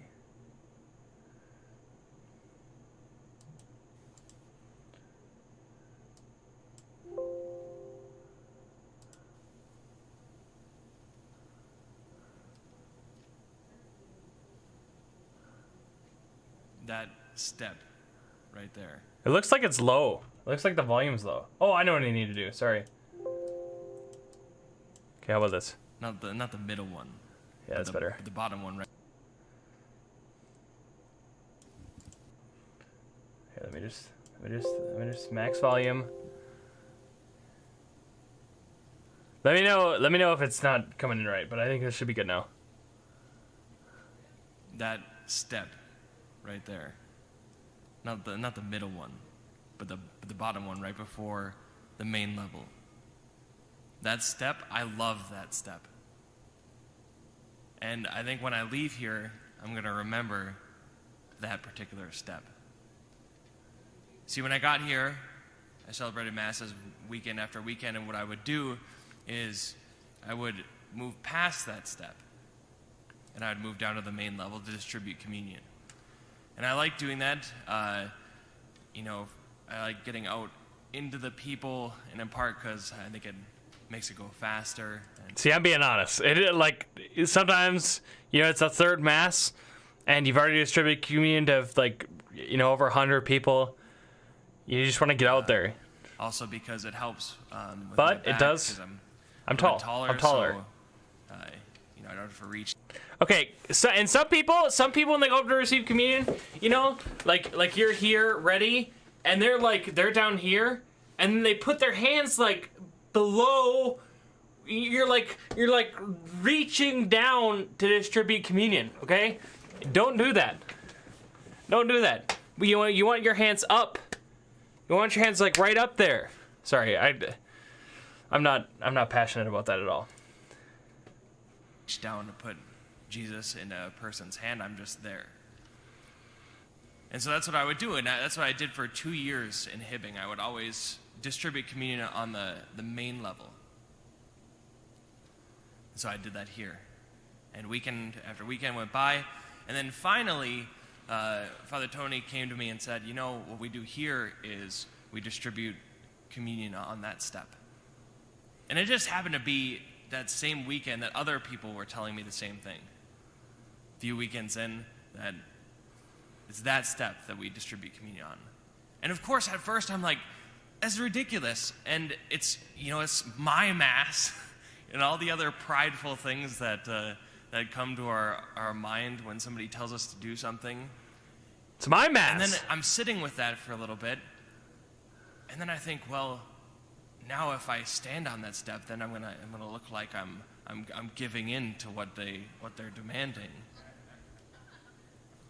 And then it came to that next Monday. So I was just told we distribute communion on that step, and it came to that next Monday, and I thought to myself, okay, maybe I'll distribute on that step on the weekends.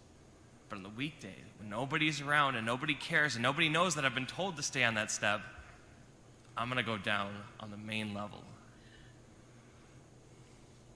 Isn't it ridiculous how prideful we can be? True. And True. how we can easily resist and want to do our own thing, a reasonable request. Isn't it amazing how difficult obedience is? In our second... Stephanie says such a rebel. I'm gonna sneak out, and I'm gonna not distribute communion on the step. I'm gonna go down beneath. reading, Peter talks about how we're being built into a new edifice, a spiritual temple. And what does this spiritual temple do? This spiritual temple does what we do, is it reveals the body of Christ. We are the body of Christ. It reveals Christ to the world. That's what this spiritual... Okay, let's just get this out of the way. That was obviously, I didn't know quite how to Peter put what I talks wanted about to how get we're across. being built into a new If you actually listen to it, it's kind of a painful little mumble here, but edifice, what are you going to do? spiritual I didn't... And what does this spiritual temple do? This spiritual temple does What? what we do is it reveals the body of Christ. We are the body of Christ. It reveals Christ to the world. That's what this spiritual temple does. And so glorifies the Father. It offers spiritual Not a bad sacrifices recovery. because that's what Jesus does. The spiritual temple, this chosen race that we've become, what we're meant to do is to reveal Christ to the world. Now, we've been reading from this discourse before the Last Supper, this farewell discourse of Jesus in John. We read from John 14, and it provides us insight into who Jesus is. And a beautiful insight in between his relationship with the other persons of the Trinity and his desires for us. If you haven't read it before, it's close to my heart, and I'm sure many Christians' hearts, because it's so beautiful and gives such great insight into Jesus. And if we look there, one of the most fundamental qualities, the thing that stands out the most, is Jesus' obedience to his Father. That the works that he does are not his own works, but the will of the one who sent him. That he talks about how even the words that he speaks, apart from his works, the words that he speaks, the very words are not his own words, but only the words that his Father tells him. What obedience that Jesus has. And now some of you might be thinking, well, Jesus is God, so, I mean, isn't he just being obedient to his own will? Were you guys thinking that? Was anybody here thinking that? Huh? Everybody, I know all you guys are thinking that. No, because Jesus has two wills. Honestly, I just wanted to talk about Jesus' two wills because it's cool. But I was hoping that some people might be thinking that. Divine and human will. And so his human will is being perfectly obedient to his divine will. That is the will of the Father. That is a fundamental quality not only to Jesus, but we find obedience at the heart of the whole of Scripture. Through disobedience, sin entered the world, and through obedience we are saved. Through the obedience of one man, Jesus Christ, we are saved. Obedience is not just some thirdly important quality, but it is one of the most fundamental if we're meant to image Jesus. Now, after Peter tells us we're a chosen race and a royal priesthood, after he tells us we're being built into a spiritual temple, he describes what that looks like. And if you think about it, his description is so simple. He starts talking about how we should be obedient to our local authorities, to the kings and governors, those who have been placed in charge over us. He talks about slaves being obedient to their masters. He talks about the relationship between spouses, how they're supposed to be mutual self-sacrifice and submission, just like Christ has for his church. To have that kind of relationship. That when Peter describes what this looks like, he first describes it in words of being obedient. The legitimate will of our superior is God's will for our life. This is the rule. If you had to sum up 1 Peter, after he explains what this being a chosen race looks like. The legitimate will of our superior is God's will for our life.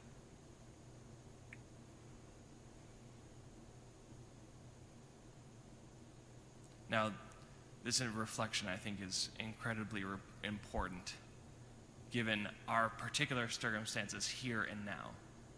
As Father Tony talked about before Mass, we're moving from stage one, which is live streaming masses and having masses that aren't public, to limited and restricted public masses. So masses that people can attend, but there's going to be restrictions and we can only offer so much space.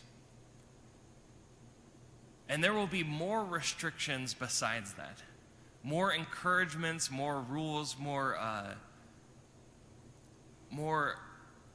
regulations to help keep us safe in this time so that we can have masses but then still protect those who may be more vulnerable. And a lot of these things might seem kind of like that step.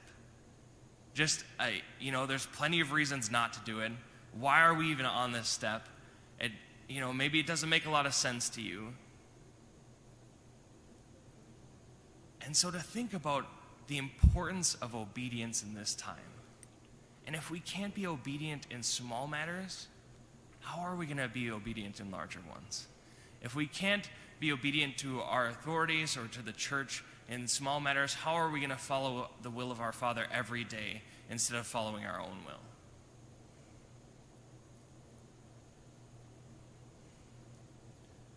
So that Monday after that weekend where I was told that I had to stay on the step, when I was thinking about, just for the weekdays when nobody cares, I'm going to go off that step. I went down to do precisely that. I was walking down to the step, and I looked at that step, and as I was walking, I had this reflection.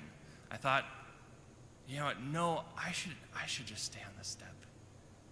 I saw my own pride, and I saw how ugly it was, and I thought, you know what, I'm just going to submit to this small thing.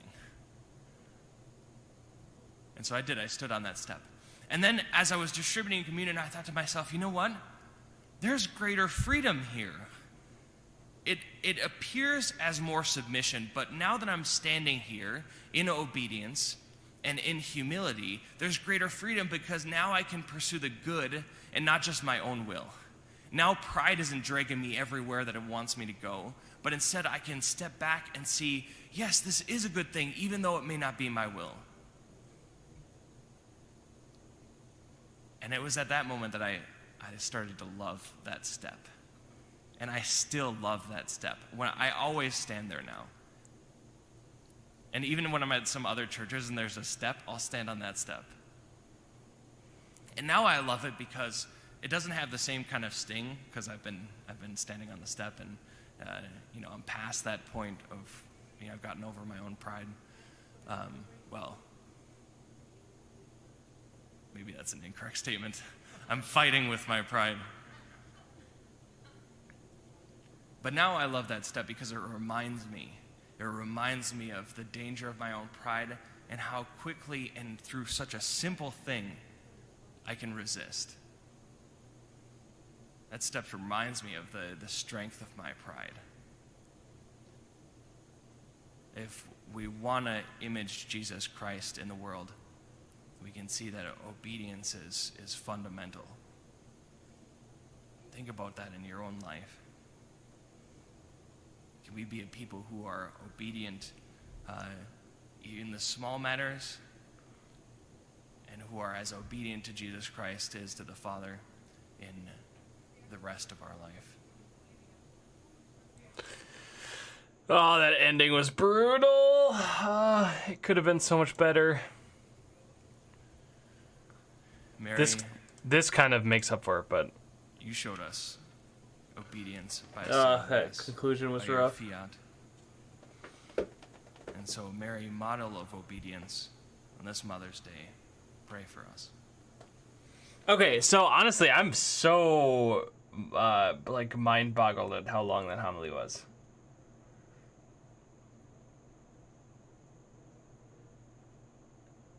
I mean, it's 11 minutes. 11 minutes. And I think that might even be longer than last time, but it felt shorter. It felt like I only had a few points, but especially, I think the problem was, especially in the middle here. No, I should just stay on the step. After I get done talking about the steps. Oh, like in the middle. Where's the middle? Here? He starts talking about how we should be obedient to our local authorities, to the kings. Yeah, that middle is, I think I didn't quite know what I wanted to say as precisely, and so that's why it dragged out a little bit. And the problem is now Sunday homilies are always Saturday evening, and I had a tendency of going long Saturday evening because I didn't know exactly what I wanted to say, because it was my first time saying it.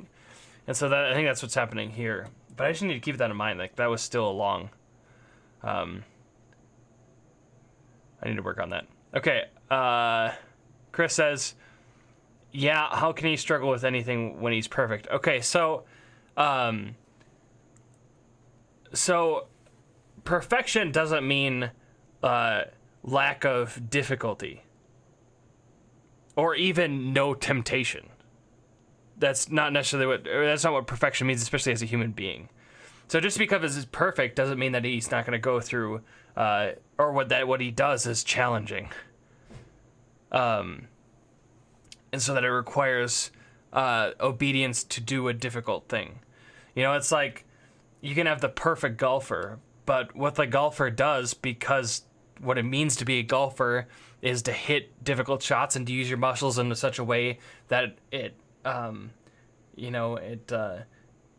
is challenging, especially to hit shots like that every time. And so what it means to be a human being is not to be a perfect human being is not to be a human being without struggles or without temptations or without challenges. But to be a perfect human being is to be one that takes those and succeeds every time there is a challenge or a struggle. And certainly is God, so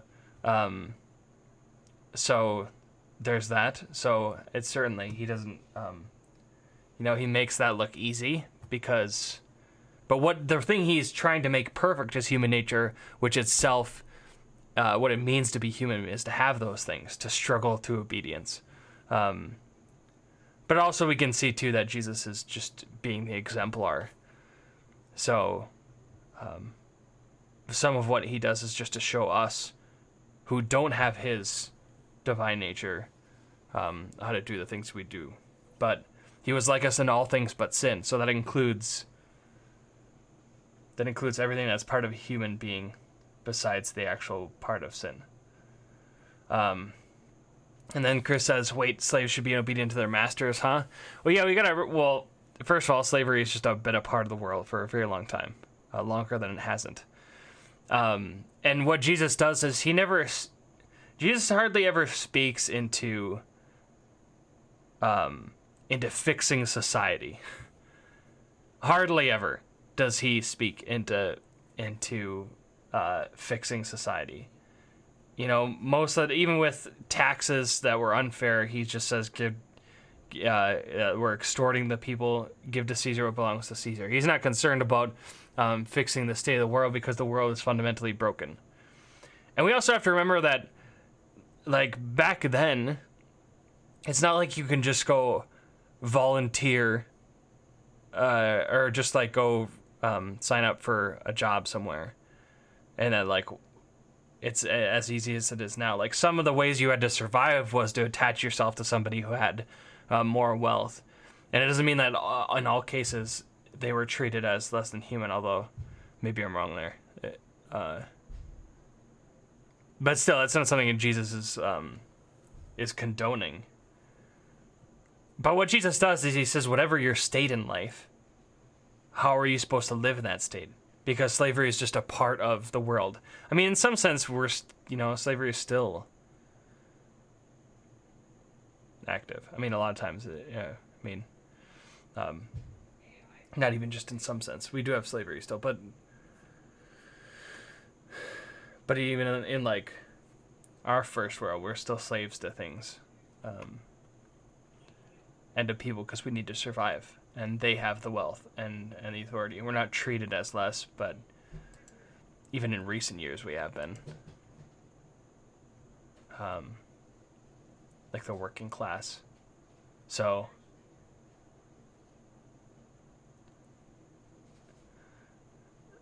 part of the concern is, you just got to know what Jesus is doing. And what his mission is.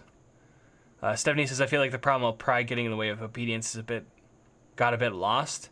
Or did you tie it up at the end? Or did I miss something? It's a 10-minute homily, give him time stuff. Thank you, Kimberly. Here we are again. Longer again, eh? Stephanie says, indeed, ending was a bit soft, but this was less awkward, no weird pauses.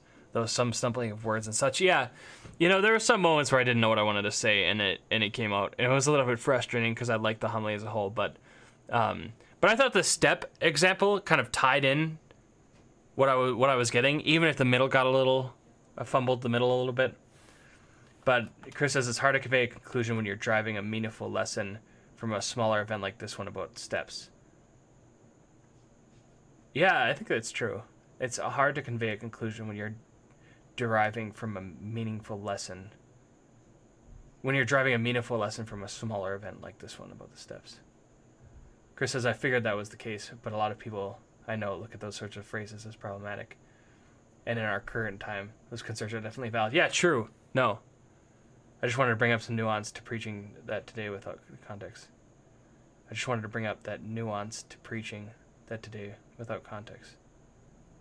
Oh, I see what you're saying. Oh, okay. Okay, so part of your questions were yeah. like when you say this, sometimes you're gonna have to, or that you should explain it, because your audience won't understand. Yeah, because I just kind of take for granted I know what's behind it. You're right. That's a good point. That's a good point. So yeah, I think, let's see what we have this for. Did I put, I thought I had review notes from last time. I think it's just, okay, so it was more of this. I really need to focus on being precise. I struggle with that again, especially in the middle. I think what I have to...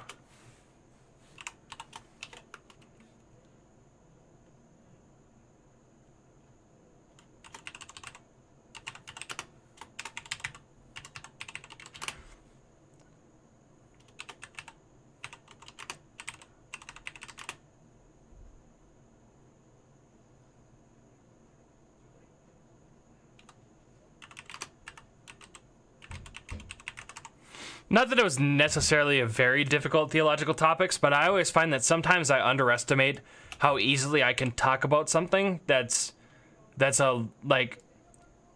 abstract. You know, because the step, it's easy to talk about. It's right there. I know the story. I know how to tell it.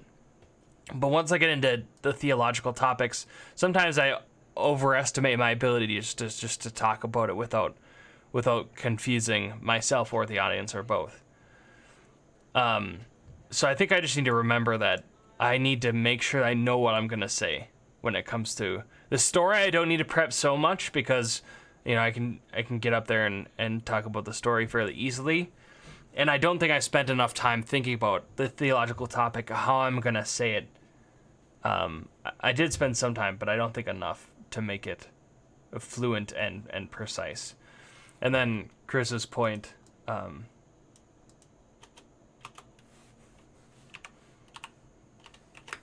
how do you put that? Because there have been times, too, that I've, like, referenced things in culture and not explained it. It's something like know your audience.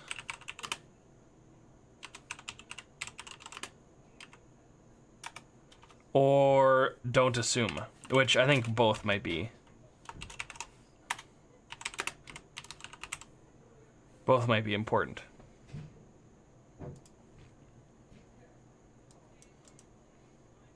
But once again, it was a little too long, which honestly, I made the homily so that it would be short.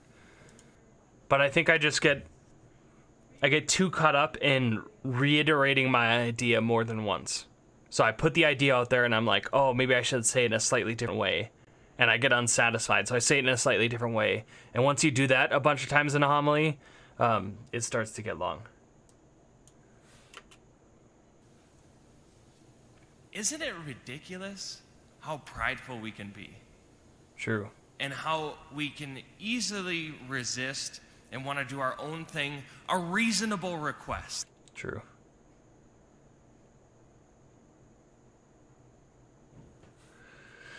Stephanie says, yes, remember most of the people in the pews have very little theology courses behind them. Yeah, you know, I think sometimes it's not necessarily that they don't have theology courses behind them. It's just it's difficult for a human being to get abstract thought when it's just being conveyed to them once and they can't have a conversation about it. I think it's just difficult to go in the abstract. A lot of people have a hard time staying along with when somebody's talking about like abstract ideas like obedience or the theology behind Jesus Christ and what he's doing. I think that's just more of the stumbling block, because a lot of the stuff is it's fairly easy. Like the two wills thing was just to throw out there as a piece of information for those who could receive it, but the rest of it I feel like is receivable. It's just way more difficult to receive that stuff than to receive the example about the step. But I still need it in there because I need, like, that's like the core of the homily. It's like the explanation of what I'm talking about and why obedience is so important. Anyways. Any final thoughts on this? Honestly, I thought it went pretty well. Especially because when we prepped it after we were done, I felt like I was in still really rough shape, and I spent a good amount of time thinking about it. But I felt like the result was good. One of the things I liked that I did was I was gonna put the whole step example in the same spot, talking about my resistance to being obedient, and then moving on to talk about my accepting the step and what happened after I did, and like the freedom of being able to recognize the good of what other people wanted for me, and that it's not good just because it's not my own idea. Rejecting that belief that only my ideas are the good ones, and then also seeing the goodness of just obedience itself. That part of the step example, I was gonna put that all together, and I separated it. And I thought it was a brilliant move because it ended up bookending the homily in a very nice way, which was, wow, look at how prideful we are. This is what happens when you're obedient. And I thought that was really nice. If the middle would have been a little bit more precise and it would have tied in a little bit better, I think one of my most difficult parts might have actually been Words are not. when I talk about 1 Peter. That is a fundamental quality, not only to Jesus, but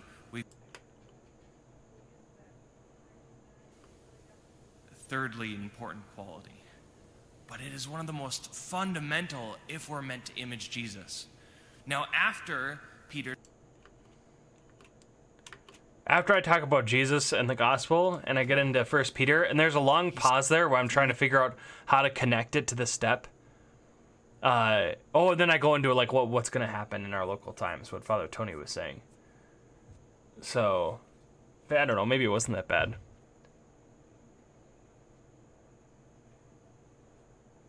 Chris asks, was that the gospel reading from Matthew? The gospel reading was from, so the scripture reading that I was referencing was from 1 Peter, that was the second reading, and the gospel was from John, it was John 14. Kimberly says, that's as you changed it completely from the previous stream. Yeah, I think if I would have gotten up there and given what I had at the time of the previous stream ended, it would have been an utter disaster, and this was actually pretty good. I was happy with a lot of moves that I did here, but once again, I'm kind of discovering exactly how precise I need to be with some things, and that a lot of times I don't need to. I end up reiterating it too much. Angie says, I thought it was helpful to split it up. Yeah, I think out of all the moves that I did in this homily, I was most happy about that one. I was most happy about the fact that I broke the step up, where I had one part and the other part as the resolution to the story. I was really happy about that. But, okay, so the middle needed a little bit of work, but I think the worst part of the homily, because sometimes the legitimate will. Sometimes if you even preach a mediocre homily, but you end it well, it just hits on another level. Like, it hits way better. Like, the ending is so important. And I get to the ending and I just like don't even know what I'm saying. Oh, it's so frustrating. Okay. Benjamin says, hey, Father Bo, hope you're doing well. Ben! Heck yeah. It's good to see you here. Thanks for stopping in and hearing me rage at my homiletic ability.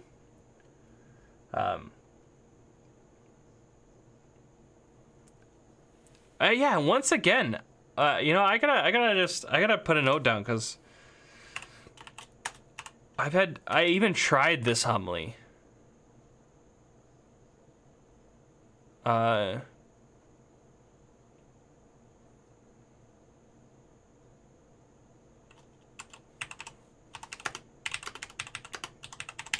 try not to go too long, and I did it again. That's one thing I'm realizing too, is sometimes I can feel like I'm giving a short homily, but it's not actually. I mean, it's not the end of the world. It was 11 minutes, and I think the idea would be like right around 7. But still, could have been better if it was a little shorter.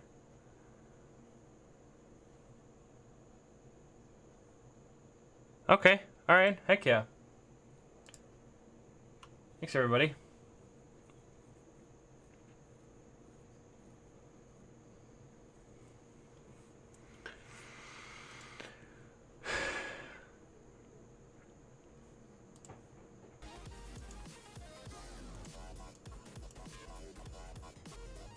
What is this song?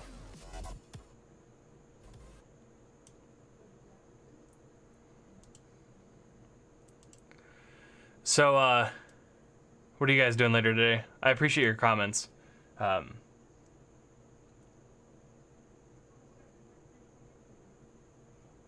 Oh, Kimberly says the legitimate will bit didn't really work for me. Yeah, well, and that's the part where I kind of floundered because I didn't really know if I needed to say anything else on how to continue.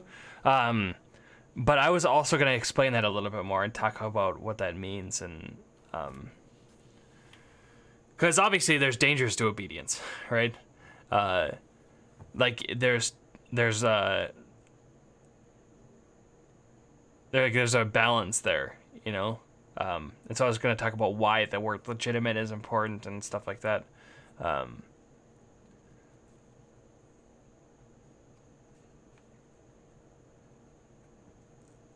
But yeah, you're right. You're right. And then also Chris's comment about slaves was spot on too, because it helps remind me that I can't just assume that my audience gets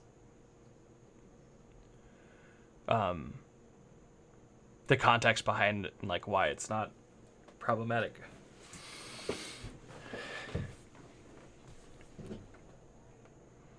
But thanks for your guys' input. Yeah, hopefully, you know, we'll be getting better. It's interesting too, because I've never had people review my homily or helped to review my homily. I've never even watched myself preach. The only times I've watched myself preach and reviewed my homily is with you guys. So this is my first time actually thinking about, okay, what do I do and how can I get better? You know, obviously I've thought about that before, but actually watching the footage and then thinking about it, it's been good, and I'm interested to see how much it's gonna help. Hopefully I can start to learn some of these lessons. But yeah, what are you guys doing this afternoon? Kimberly says, sleeping for me. Nice, yeah. Because what is it there? It's gotta be 6 hours ahead, right? So 9? It's bedtime. Chris says, this afternoon I'm hiding in the bedroom for 3 hours. Hello? Is it like a good kind of hiding, or are you in danger?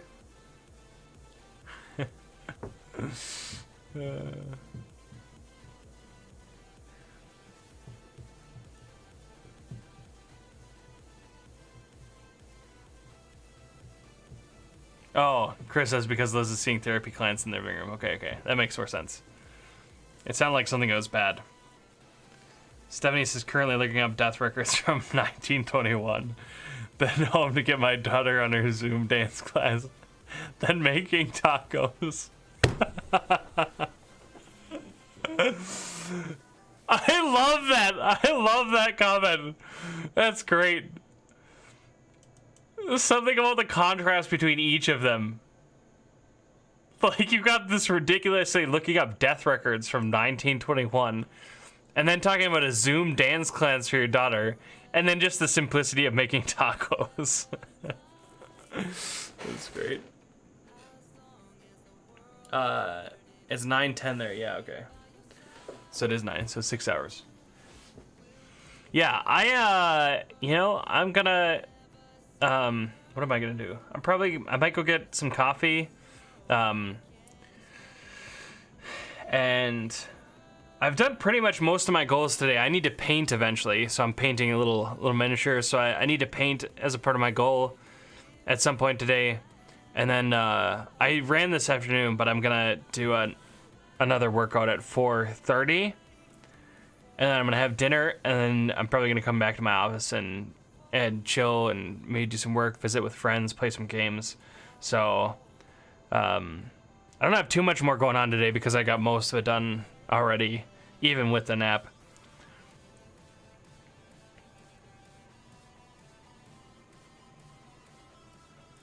But yeah, I'm still that goal thing. I'm still on point. We're still getting our goals done every day. We're crossing it out.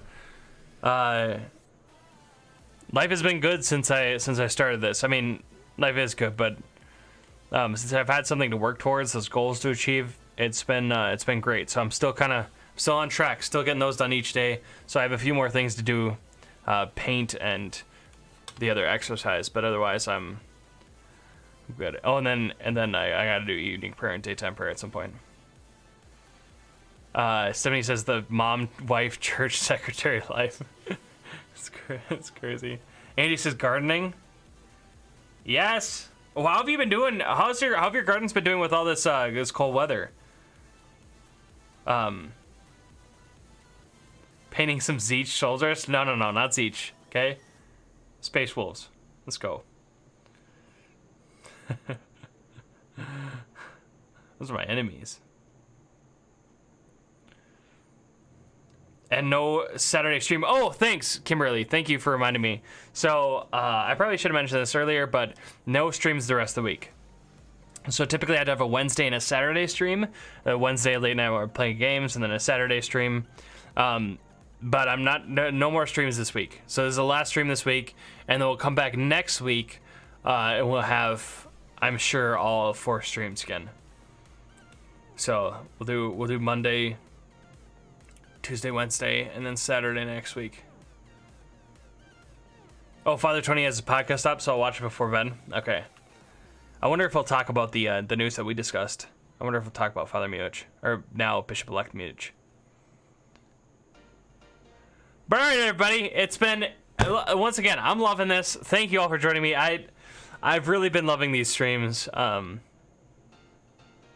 I appreciate you guys helping me out with homily prep and then reviewing my homilies, and it's just been a great time.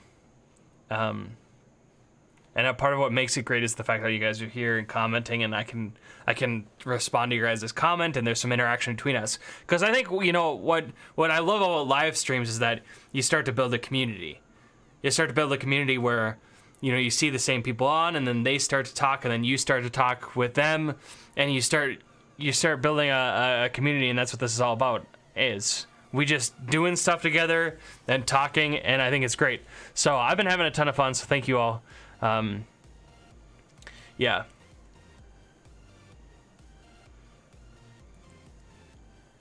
He does talk about it, Stephanie says. Okay. That's what I thought he would do. That's why I kind of wanted to watch it. I wanted to hear his thoughts, but I'll have to watch it later. Chris says, oh, you could save the publishing of highlight videos for your usual stream days, but you're off. Oh man, that's smart. I actually thought about if I got some done today. No, that'd probably take too long. But I was thinking about hopefully publishing a highlight video. But instead I might just have to put some stuff on Facebook as like a, hey, I'm still here. We're not editing, or we're not doing the Father Bo show, but I do feel like I kind of published the highlight video at the wrong time. I should have just kept it for a little bit, but